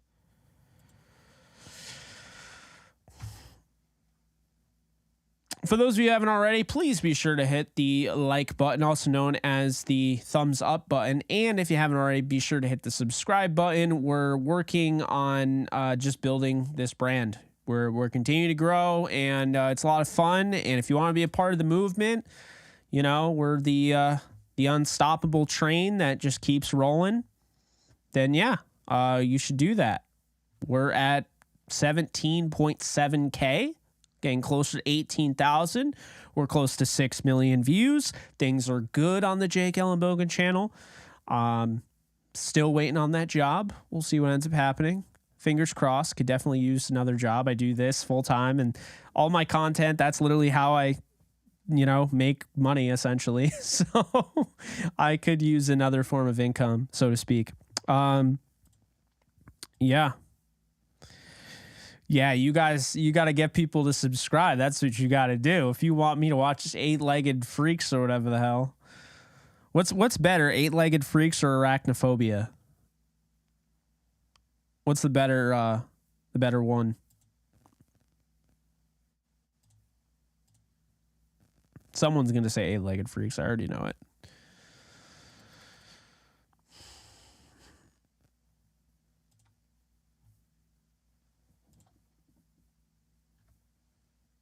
Wow, you guys got quiet. Oh, wait. Oh, it's a comedy.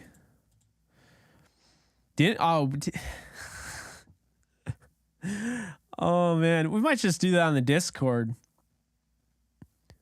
Speaking of which, I know I throw links at you for days, but if you haven't already joined the Discord, we have 457 members. Would love to get to 500. I feel like we've kind of been just stuck in between like 450 and 500. So go and hit that Discord up. It is free for everyone. We don't charge a dime to be in the Discord. If you are a Rams fan, a whatever fan, that is for you. MCU, horror, NHL, NBA, MLB, NFL, Jets, fantasy football, gaming. I don't care. You are welcome to be in that Discord. You're as welcome as anybody else. Just, you know, give that thing a try. Like I said, 100% free.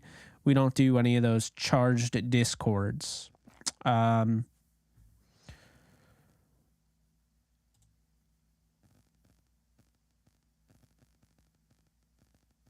All right. I don't know if arachnophobia is something that I can handle. Like, I'm not just saying that. I love horror movies. I could watch any horror movie no matter how much gore is involved. But my fear of spiders is so insane that arachnophobia would probably damage my life. So I don't think I should watch that. My dad has said I should watch that for years, but he likes to mess with my arachnophobia. So yeah, I'm not gonna do it. Not gonna do it. Nope, not gonna do it.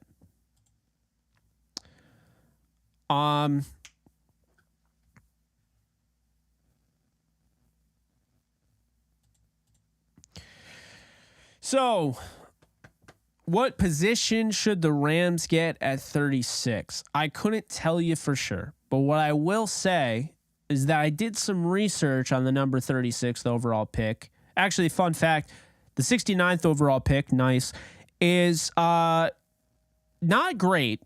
Doesn't have a great history, but the Rams did get Cooper Kupp with that pick. So the Rams have had some good experiences with that pick, or at least one good experience. Looking at the pick 36, this is fascinating. I was doing some research because it really started. I wanted to see, okay, have teams made trades in the second round at pick 36, and how far have they got? How far have they traded down, and what have they gotten? All sorts of stuff.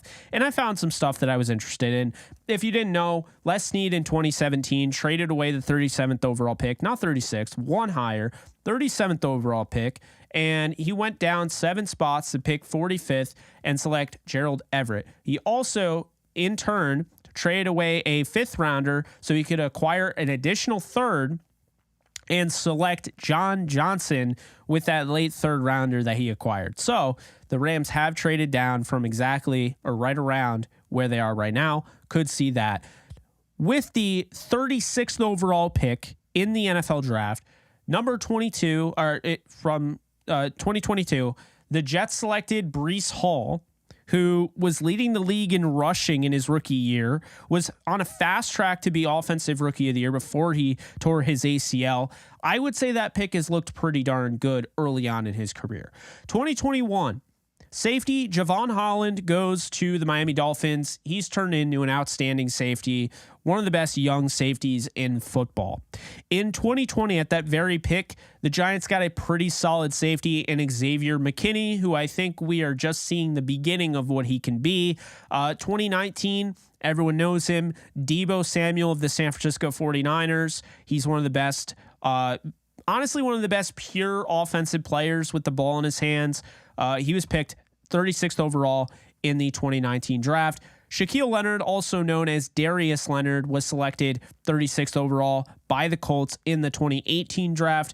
Budda Baker, a Pro Bowl level safety. Budda Baker, 2017 was the year he was drafted 36th overall by Arizona. And then 2016, the Jaguars selected Miles Jack, a very good linebacker, in 2016 at 36th overall. So, with this being said, we're not going to mention who went in the 2015 36th overall pick, because that totally defeats everything that we were just saying. No offense to TJ Yeldon. Oh, I guess I spoiled it. But besides TJ Yeldon, from 2016 to 2022, there have been some pretty darn good picks. So are the Rams going to screw it up, or are they going to get a good pick too? I think they're going to get a good pick too. I think it really comes down to when you're picking in the top 50 for the most part, you're going to get a good pick. I'm seeing a lot of Ojulari and McDonald, and I kind of see that, right?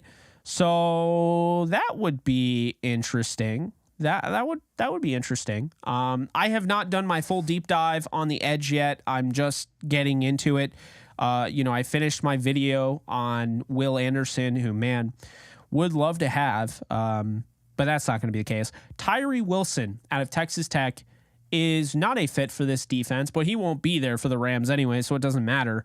But very interesting power defensive end in a 4-3. I think that's where you could say, I wouldn't have him as a stand-up 3-4 outside linebacker. Nuh-uh. He is a 4-3 defensive end, and he's a good player. I know Nolan has been pushing for FAU, and yes, I'm going to call him that. I'm going to call him FAU because I think it's cool. FAU is still alive in the NCAA tournament, and it's a lot easier than saying Felix Anadiki Uzama. So FAU is going to be his name on this channel. Maybe they get him, maybe they don't, but he's forever now he's known as FAU. Let's see. Hooker with pick 36. That's a little high for me. Nolan Smith if we trade up. Okay. You're telling me we're going to pick Tank Dell and he's going to be absolute bust? I mean, I could kind of see it, honestly. No joke. I could see them drafting Tank Dell. I don't know why, because he doesn't fit anything they're trying to do. He definitely doesn't diversify the receiver room. They have Tutu Atwell kind of cut from the same cloth. In a way, I think Tank Dell is maybe a little bit more crafty, maybe more of a receiver. I think Atwell offers more in other areas, but yeah, I could definitely see it, though, sadly enough.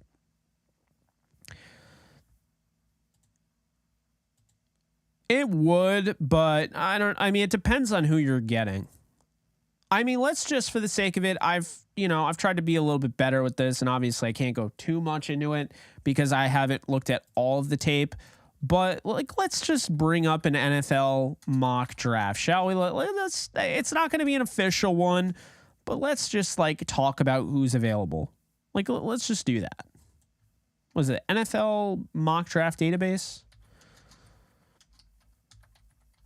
Yeah, NFL mock draft database. Okay, cool. So we're going to create a mock draft. Let's see here. So mock draft will always have fast on. I don't know why we would have slow. All right. So let's start this bad boy. So we got, let's see. Here's who fell to the Rams at pick 36. Darnell Washington is the top player available, tight end. Georgia, DeWand Jones, offensive tackle, Ohio State. Drew Sanders, linebacker. I know he's been mentioned on here a little bit.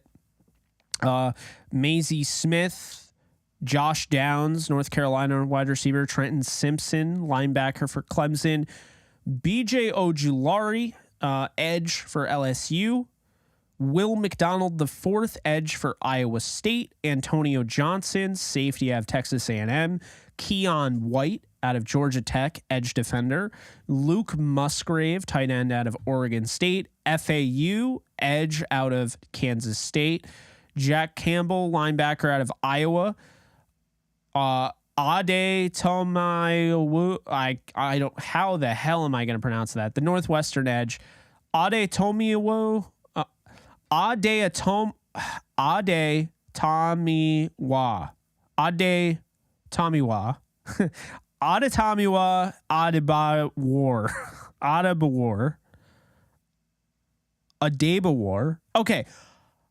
Ade Tomiwa Adebawar.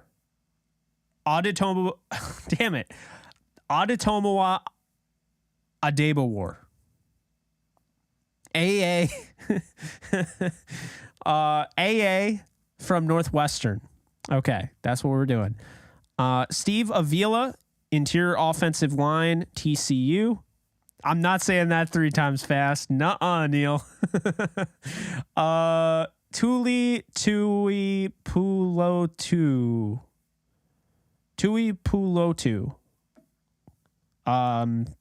USC defensive line. John Michael Schmitz. He's got a lot of fans in this clubhouse. In interior offensive line, Minnesota. Isaiah Foskey, edge, Notre Dame. Cody Mauk, North Dakota State, interior offensive line. Can also play tackle, by the way. Clark Phillips III, Utah cornerback. Siaki Ika, defensive lineman. Baylor. We got Zach Charbonnet, running back, UCLA. Derek Hall, edge, Auburn. Tyreek Stevenson, cornerback, Miami, Florida.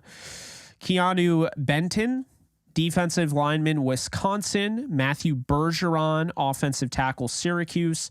Sam Laporta, tight end, Iowa. Julius Brents, cornerback, Kansas State. Diane Henley, not Diane. Sorry about that. Diane Henley. Washington State linebacker. We have Hendon Hooker, quarterback, Tennessee. Joe Tippmann, interior offensive line, Wisconsin. Devon A-Chain, running back, Texas A&M. Tucker Kraft, not related to Alexis Kraft, by the way. I've been asked that already. Not related. Oh,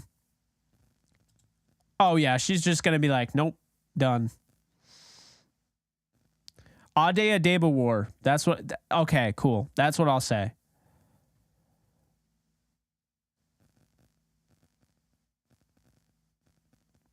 It's where is it? Ade Adeba War. Are you talking about me? My pronunciation's normally pretty decent because I always make the effort to learn. Like, I don't know if you guys knew this, but like I thought it was Alaric Jackson or Alaric Jackson, but it's actual sorry, I thought it was Alaric Jackson, and it's actually Alaric Jackson. See what I like? The pronunciation I got down to the point where I couldn't even say it wrong if I tried. Rob Havenstein is actually Rob Havenstein. You know, so that's what I'll say there. I don't know who Yuri is. Go watch ESPN for a day or 4 other sources and figure out how names are pronounced. I don't have time for that. I'm too busy watching film on said guys that I need to get their names pronounced. Dayon Henley. Okay. Sidney Brown, safety, Illinois. Gervin Dexter, defense line, Florida. DJ Turner, cornerback, Michigan. Zach Harrison, edge, Ohio State. I can't. Tyler Scott, wide receiver, Cincinnati. Luke Weipler, interior offensive line, Ohio State. Chris Smith the second, safety, Georgia. Jordan Battle, safety, Alabama. Andre Carter the second, edge, Army. Rashi Rice, wide receiver, SMU. Cedric Tillman, wide receiver, Tennessee. And we'll end it with Marvin Mims, wide receiver, Oklahoma. So out of those guys, their suggestions are BJ Ojulari, Will McDonald IV, Antonio Johnson, Keon White, and Felix Anadiki Uzama, also known as FAU. Who would you guys select? I'm gonna give this. All right, let's just do the community thing now. This is not an official community mock draft, but I feel like doing one. We won't be live forever. It's 12:43 here, and apparently I have so much energy. Shameless plug there for Neuro. But since we're going to do this here, we're going to do this right. So let's just do a poll. Who would you select at pick 36? Will McDonald IV, BJ Ojulari. Oh, crap. You can't make multiple. Okay, I guess the poll's only for 2. I thought you could put in more in the poll, but I guess you can only put in 2 choices. So, yeah, let's just do that. Those 2. BJ Ojulari or Will McDonald IV. I'm sorry, Nolan. You're probably punching air right now. The FAU isn't included on that. Ojulari is 100%. Oh, it's tied now.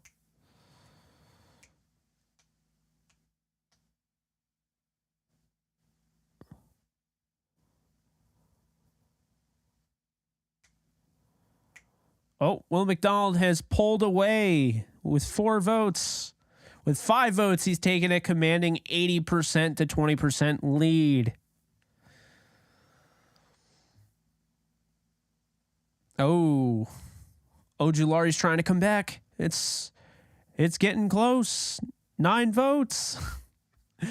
Guys, be sure to hit the thumbs up button if you haven't already. Also hit the subscribe button. We do all sorts of content like this, all sorts of content that's not like this, and we just always keep it real. So be sure to hit that thumbs up button and subscribe button. We'd really appreciate it. Also, if you have not already, you can try and join our Discord, but you can also try Neuro. Neuro is basically my energy at 12:45 is brought to you by Neuro, because I would not be alive right now considering how groggy I was earlier and how much I'm like, I've seen myself kind of fall off at like towards the downtrend of live streams, and that's when I typically call it. But the reason this thing's going on is because I'm going on. Like, I have a lot of energy.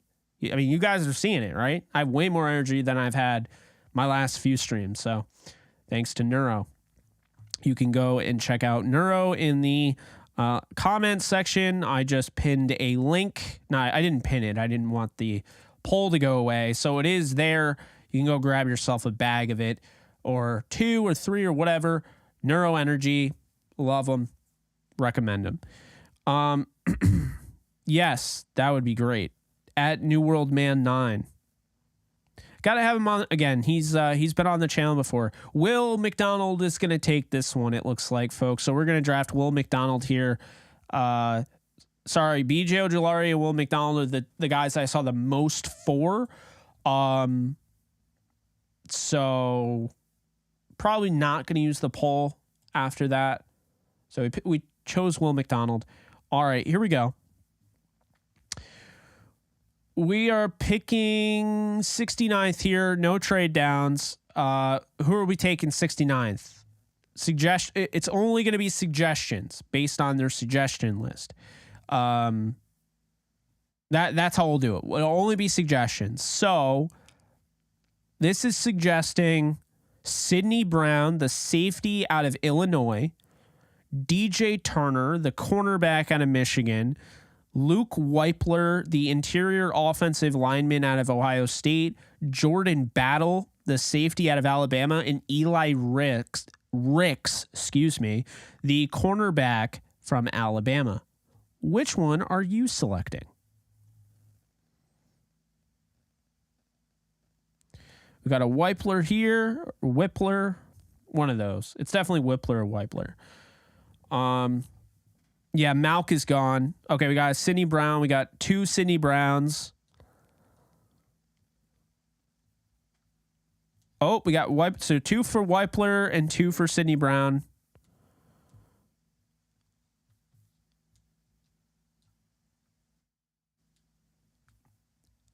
It's Weipler. Okay, cool. That's what I thought. That's how it looks like it would be, but 3 for Weipler. 3 for Brown. We got an Eli Ricks or DJ Turner. Going once. Going twice.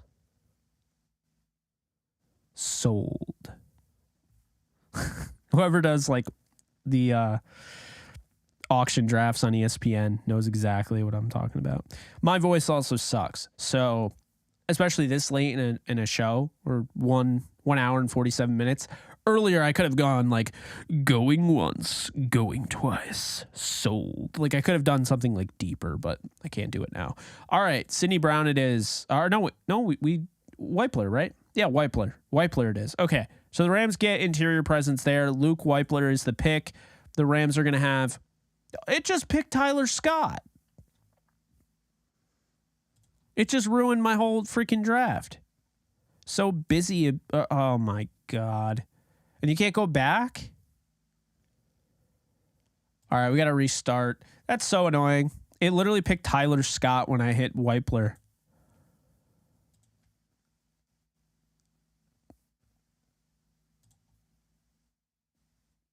Hopefully, Will McDonald falls to it.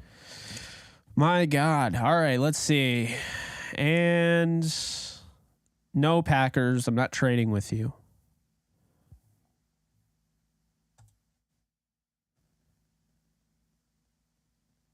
I already reset it, so I think we're good. Unless Weipler gets picked. I swear to God. Dude, you can't be serious. Oh my God, he got picked. Oh, Lord. All right, let's try this again. I won't do this much more, but I'm really, I have OCD. I can't just assume or pretend anything. I got to see it on the board. I got to see it.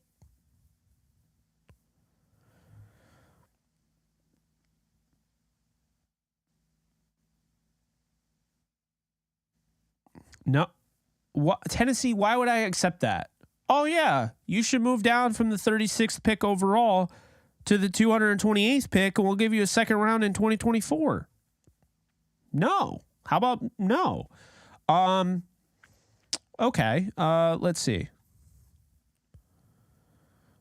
Good God. I can't right now. Really? Will McDonald isn't even here? Oh, my God. This is a disaster. AI is screwing me right now. Okay. Let's try this again. That's why you're Tennessee. No, I don't want... This isn't even a realistic trade offer. 2025, or 2025, 225, 249, 270. I don't even... All right, this is a malfunction. I'm not even going to take that trade. All right, we got Will McDonald.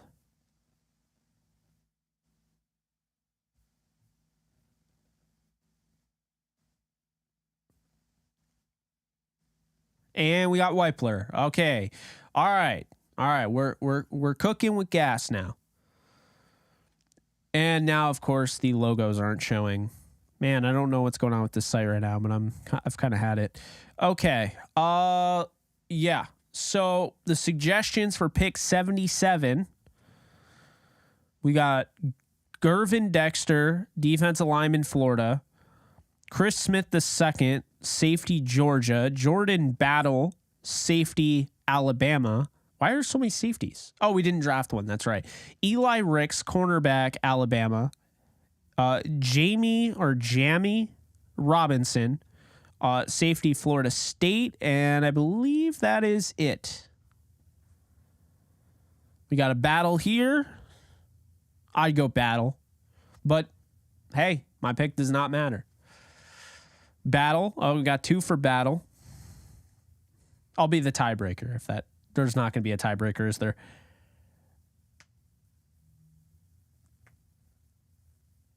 Chris Smith II, Battle.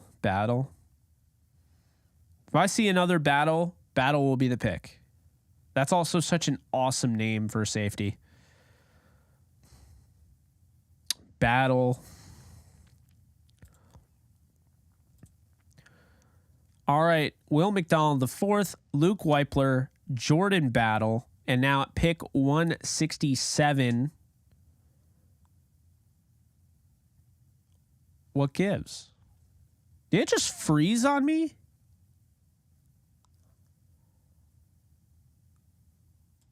You got to be kidding me, guys.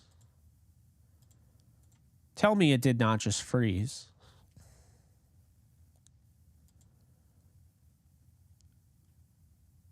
No.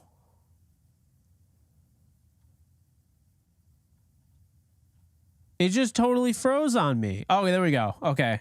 All right.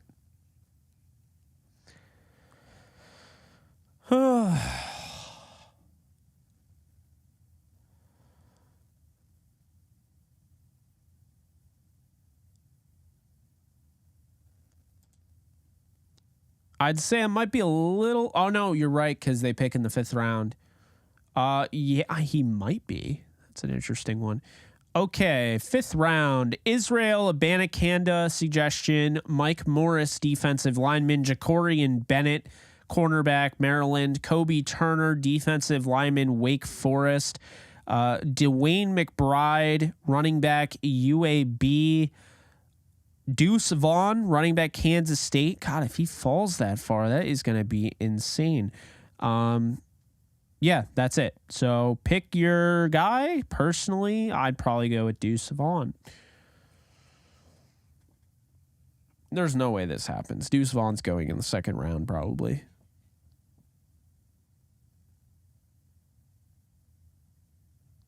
Oh, Abanikanda. I love Abanikanda.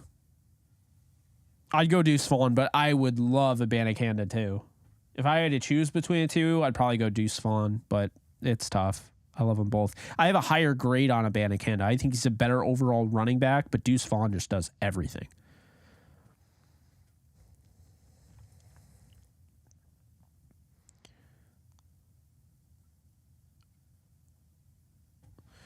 So we got Bennett. So we got Stetson Bennett. We got Abanikanda, Deuce Vaughn. Yeah, Deuce could return kicks and punts.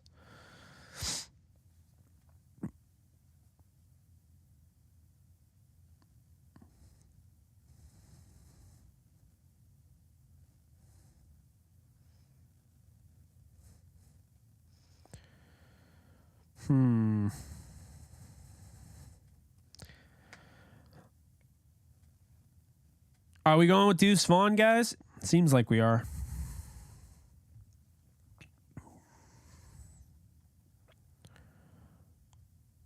Keaton Mitchell's also there, but he wasn't one of the suggested. According. Oh, Stetson Bennett wasn't either. I see what you're talking about. Yeah, if we're going just suggested, looks like Deuce Vaughn has it. I can't even find him now. I just saw him. Oh, there we go. Okay. Now the Rams have pick 171. Who are we picking? Mike Morris, defensive lineman, Michigan. Jacorian Bennett, cornerback, Maryland. Kobe Turner, defensive line, Wake Forest. Linebacker, Owen Papo. Cornerback, Cameron Mitchell. Cornerback, Kai Trey Clark. Or quarterback, Jake Hayner.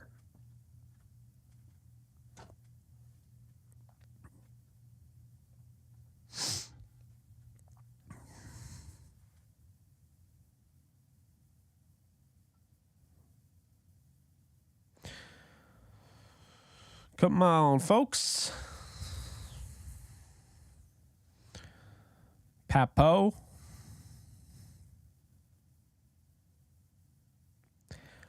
I would probably go with Jacorian Bennett. Papo. Jaron Hall isn't one of the suggested ones, since we're only going with the suggested. But if we did it without it, then yeah, he'd probably be there. Bennett. So Bennett, Papo, Mike Morris,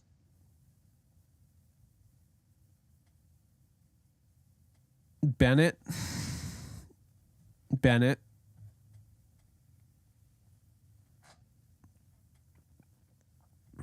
All right. Jacorian Bennett it is. Oh no, the site is slowing down on me. We're frozen. It's gonna pick somebody I didn't want. I already know it. Okay. Jacorian Bennett just got us an A+, by the way. That was the best pick that we made. Pick 177, Owen Papo, Jalen Redmond, defensive lineman, Oklahoma, Jake Hayner, quarterback, Fresno State, Josh Wiley, tight end, Cincinnati, Payne Durham, tight end, Purdue, and that's it. So where are we going on this one, folks? Draft site needs a Neuro.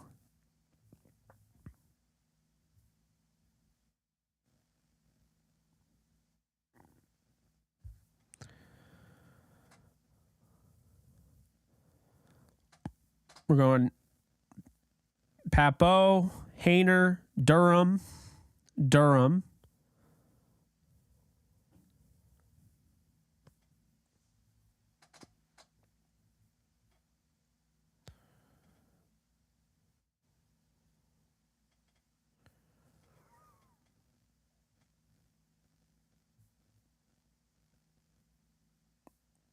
Going once. Going twice.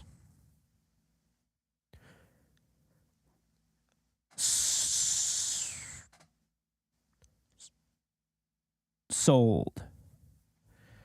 Payne Durham. Okay, pick 182. 6th round, we got Ronnie Bell, wide receiver, Michigan. Puka Nakua. I like him a lot, man. I watched a lot of tape on Jaron Hall, and this guy just makes plays. Not trying to be biased, not trying to steer anybody in a certain direction, but Puka Nakua showed out on film. So Puka Nakua, Ronnie Bell, 2 wide receivers there. Cottrell Clark, cornerback, Louisville. Jalen Redmond, defensive lineman, Oklahoma. Jake Hayner, quarterback, Fresno State. Andre Iosivas, Princeton wide receiver. And that, I believe that is, I'm not seeing anybody there. Yeah, that's it. I don't know why Jake Hayner's still there, but alrighty then.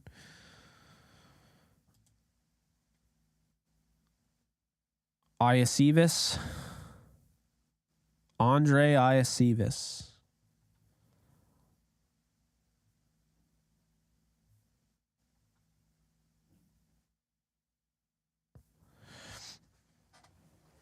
Is that your pick, Kareem?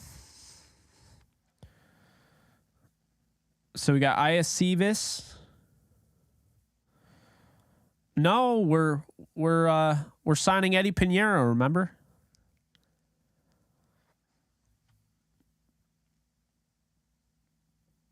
So we got Iosivas and Jake Hayner at the moment. Come on, y'all. Let's go. Let's do this thing.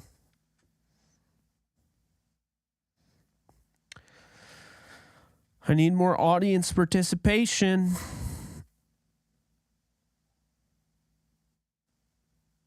Oh, we got another Hayner.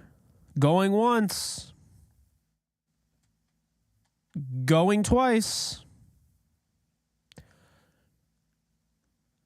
Sold. Jake Hayner to the LA Rams. Okay. Pick 189. We got Ronnie Bell, wide receiver, Michigan. Jalen Redmond, defensive lineman, Oklahoma. We have Dante Demas Jr., wide receiver, Maryland. We have another Maryland wide receiver, Raheem Jarrett. That sounds like he's going to be a star. I'm sorry. Doesn't it Raheem Jarrett just sounds like he's going to be like a star? I feel like we'll go back and we'll look at this clip again, like way down the road, and be like, oh yeah, Raheem Jarrett was a star. We all knew it was going to happen just based on his name. Just sounds like a star. I don't know. I don't make the rules. Raheem Jarrett for 6. Raheem Jarrett, the 1,000-yard receiver. Andre Iosivas is another one that's in there, and now the site is taking forever to load. I suspect we're going to lose everything at some point.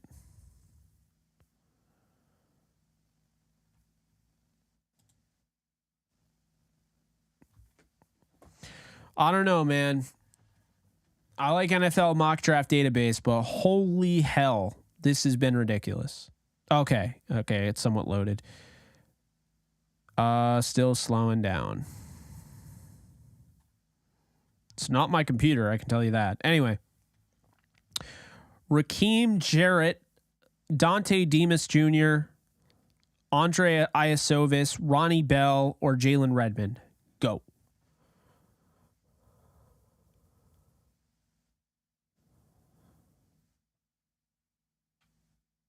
I'm on NFLmockdraftdatabase.com.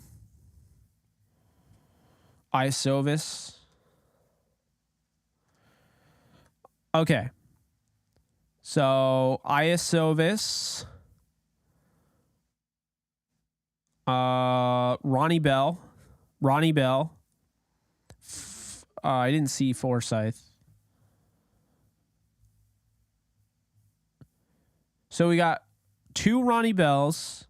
We got Iosivas. 2 Iosivas. Okay, we need a tiebreaker here. Okay, Isovis it is.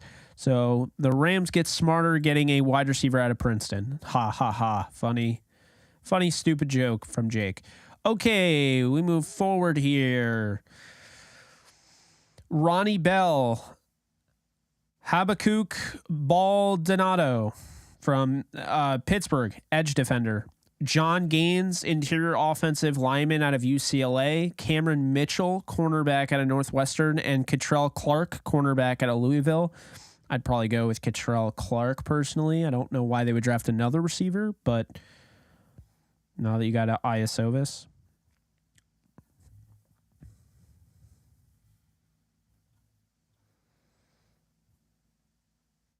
Yeah.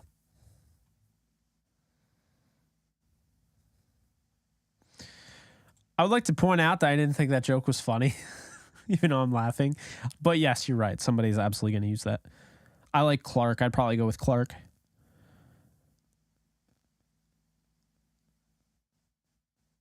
All right, so we got Habakkuk Baldonado and Catrell Clark. Clark is a corner out of Louisville.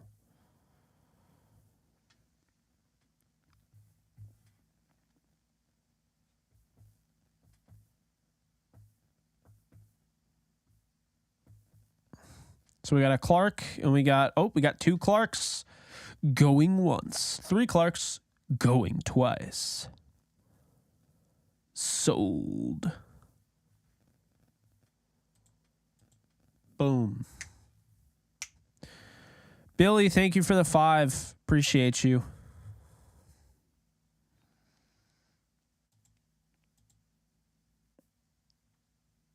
Okay, 223. Pick 223. We got Tyler Lacey, defensive lineman, Oklahoma State. We got offensive tackle Ryan Hayes, Michigan. We have offensive tackle Nick Saldiviri, Old Dominion. And we have Yasir Abdullah, linebacker, Louisville.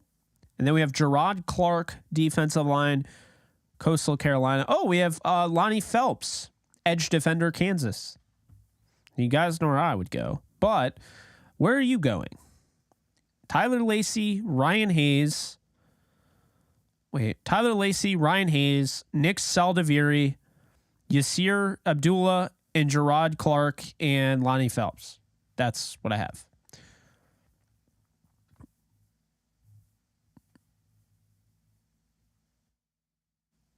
Ryan Hayes, Yasir Abdullah, Yasir Clark. No, it's frozen. Why? Thomas Incoom. That's a cool name.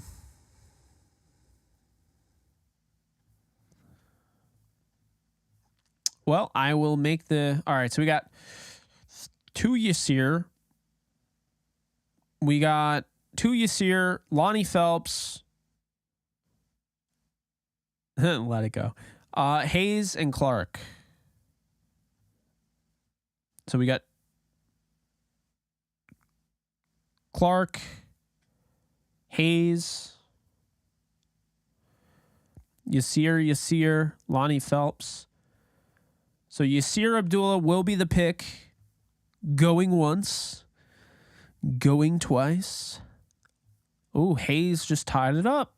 Who's it going to be? Who's the tiebreaker? Going once. Going twice.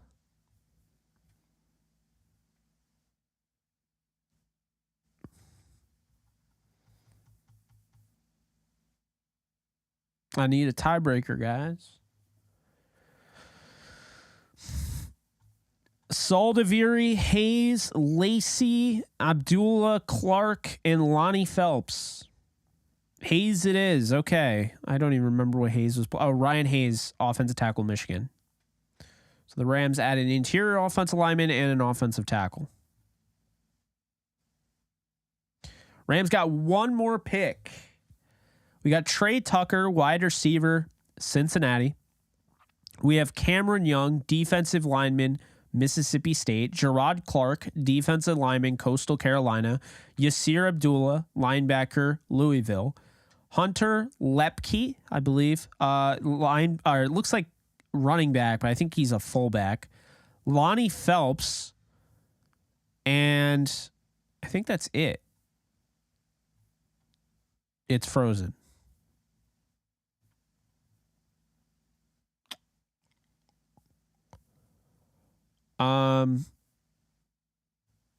Yeah. Okay, that's it. So we got Phelps, we got Yasir, Clark, Phelps. We got 2 for Phelps. Giving some Jayhawks some love.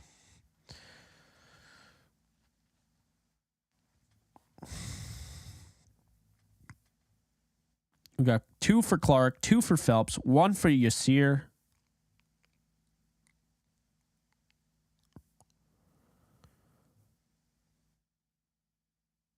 We got to break this tie. Got to break it.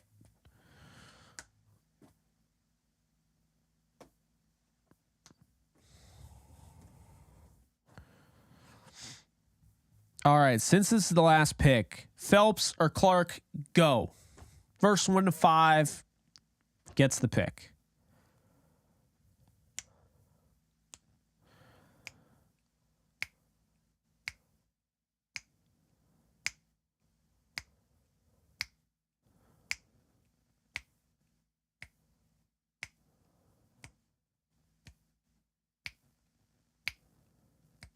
All right, Phelps wins.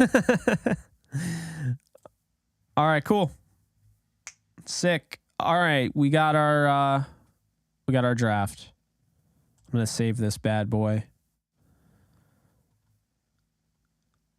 All right. Will McDonald. So we shored up pass rusher, going out and getting Will McDonald. We also added Lonnie Phelps from Kansas. So we have Will McDonald from Iowa State. We're getting some big help on the edge with the Big 12. Love that. Interior, we went with Luke Weipler. He's had a lot of experience playing in the big, bad Big 10, playing in big games at Ohio State. So they go out and they get him potentially to start. Then you also add Ryan Hayes, also from the Big 10. Michigan played in some big games. Offensive tackle, little developmental piece there late in the draft. You love to see it. Then you look at the quarterback position. Hey, we only have Matthew Stafford on the roster. Let's go out and we'll get Jake Haener. Haener's going to give you somebody very similar to John Wolford, can come in and can help you out. He's not going to be a long-term franchise quarterback, so you don't feel like you have to commit to him and you don't have to stay away from the quarterback position in 2024, but he is going to offer you the ability to make plays off script. He's going to offer you the ability to play through pain. That's something I noticed with him. Tough as nails guy. Then we went out and we got some weapons for Matthew Stafford. Deuce Vaughn is going to add some explosiveness. The Rams haven't seen that backfield since Todd Gurley. You're going to add Deuce Vaughn with Cam Akers, and you're going to add him with Kyren Williams and potentially Ronnie Rivers. I think that's a really good running back room. Deuce Vaughn can play in the slot. He can be, a running back. He can play outside. He can play inside. So really like that there. Then Andre Iasovis is a guy that you can develop. Very, obviously very intelligent coming out of Princeton.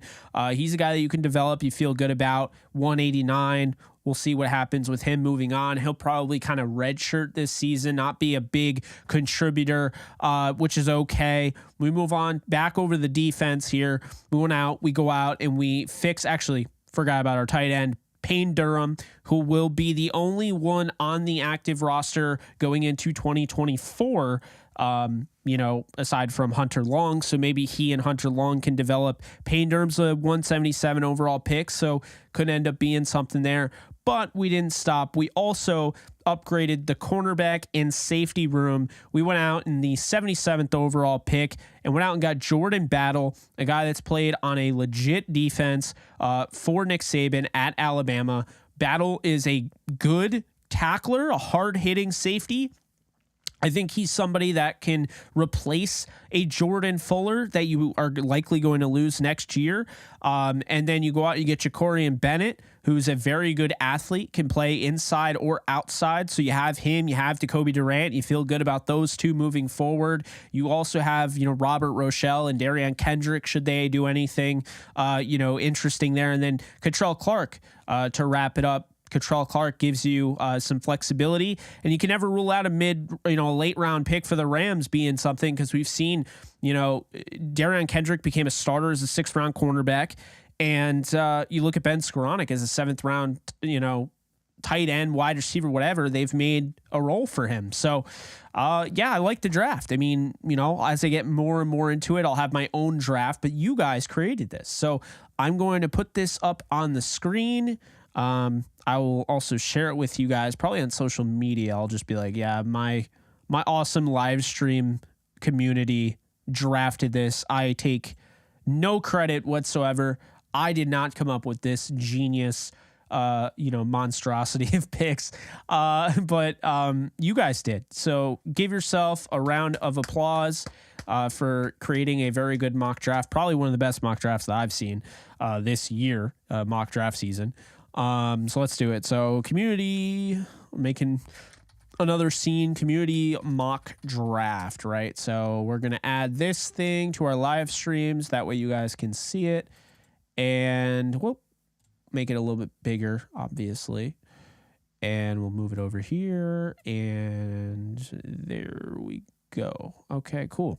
So, you should be able to see that. I can't really read it, but I'm sure you can. Also, let's not move that. Thank you very much. So that's your mock draft that you created. Like, I mean,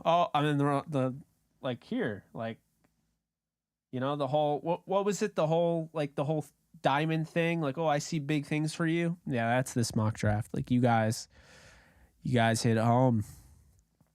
Good job. Vaughn and Akers would be nuts. If the Rams draft this, I'd be very happy. Not flashy, but it's the type of draft that helps build a strong foundation. Facts. Amen to that. Yeah, so 69 is Luke Weipler, and apparently Will McDonald is going to be like a big-time player in the NFL, because guys that get picked at, 36th overall, we know they've had success. So, we'll see. That's a lot of speed. Well, we'll hope that Les Snead can do it this time around, right? Good job, guys.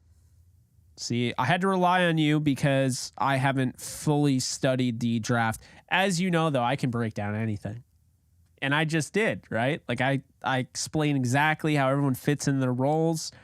We'll do this again, but we'll do this again in like a more, I'd say, like a less 1:18 a.m. type of atmosphere, and have it be more like, okay, participate, So yeah, we'll definitely do this again. Probably sometime in April, I think, is when Kareem, are you the one that wanted to do it, or was it Scott? I can't remember who wanted to do the community one. Someone brought it up. I think it might have been you, but it also might have been Scott. And to be honest with you, there's so many people. It's like, you guys always have good ideas, and it's like, I'm like, yeah, I can't remember. Oh, it was you. Okay. Yeah, Kareem, we're probably going to do it April. Maybe mid-April we'll do a cool one. I'm also going to have my own. So I'll have my own, and, that'll be cool. Yeah, I like it. I mean, like I said, I need to do more research and everything, and I need to watch more tape, but for the most part, I dig it. From what I know right now, I dig it.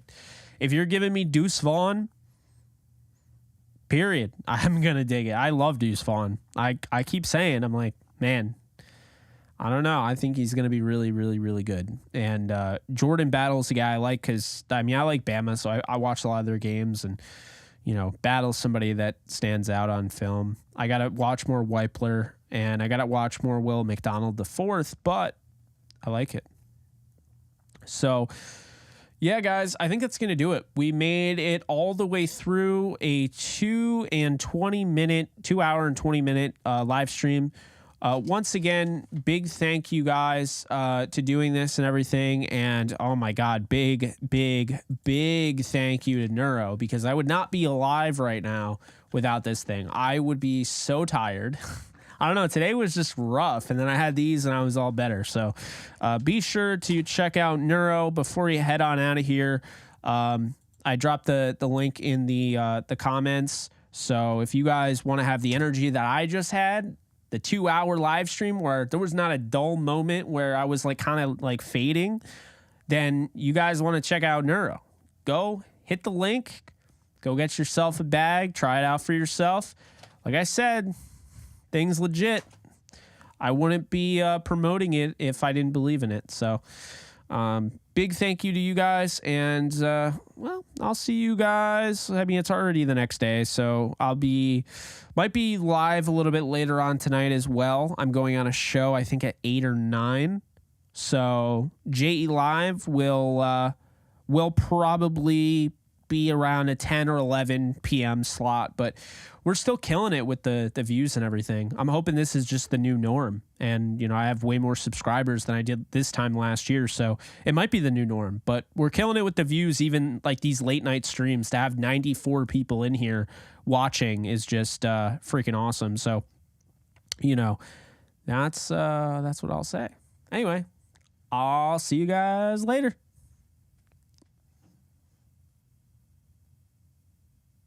You ever get those ridiculous social media scams where people pretend to be somebody you're friends with and tell you can make a lot of money? I know I do. It's why I'm very excited to partner with today's sponsor, Aura. Aura is an easy-to-use app that essentially packages a bunch of services to stay safe online all in one. Aura protects you from scammers and hackers. They scan the web for all sorts of data leaks and alert you as soon as they find anything. Aura is like the offensive line for a quarterback, consistently offering you protection from suspicious and malicious activity. They have a VPN built in that keeps your browsing history and personal information safe and encrypted. They'll even alert you if someone's trying to open up a credit card or a loan in your name. Did I mention they protect all your devices from viruses, malware, spyware, and any other things so the bad guys can't break in? Aura can even manage what your kids do on their devices. You can set limits and restrict them from specific apps. They have a password manager as well, so you don't have to rely on an outdated Rolodex or that sticky note that's been on your desk forever. There are apps that do all of these things, but there isn't one that tackles everything the way Aura does, which is why I say Aura is a 5-man offensive line and you're the quarterback. So head on over to aura.com/JKB. You can find it in the description and start your free trial today.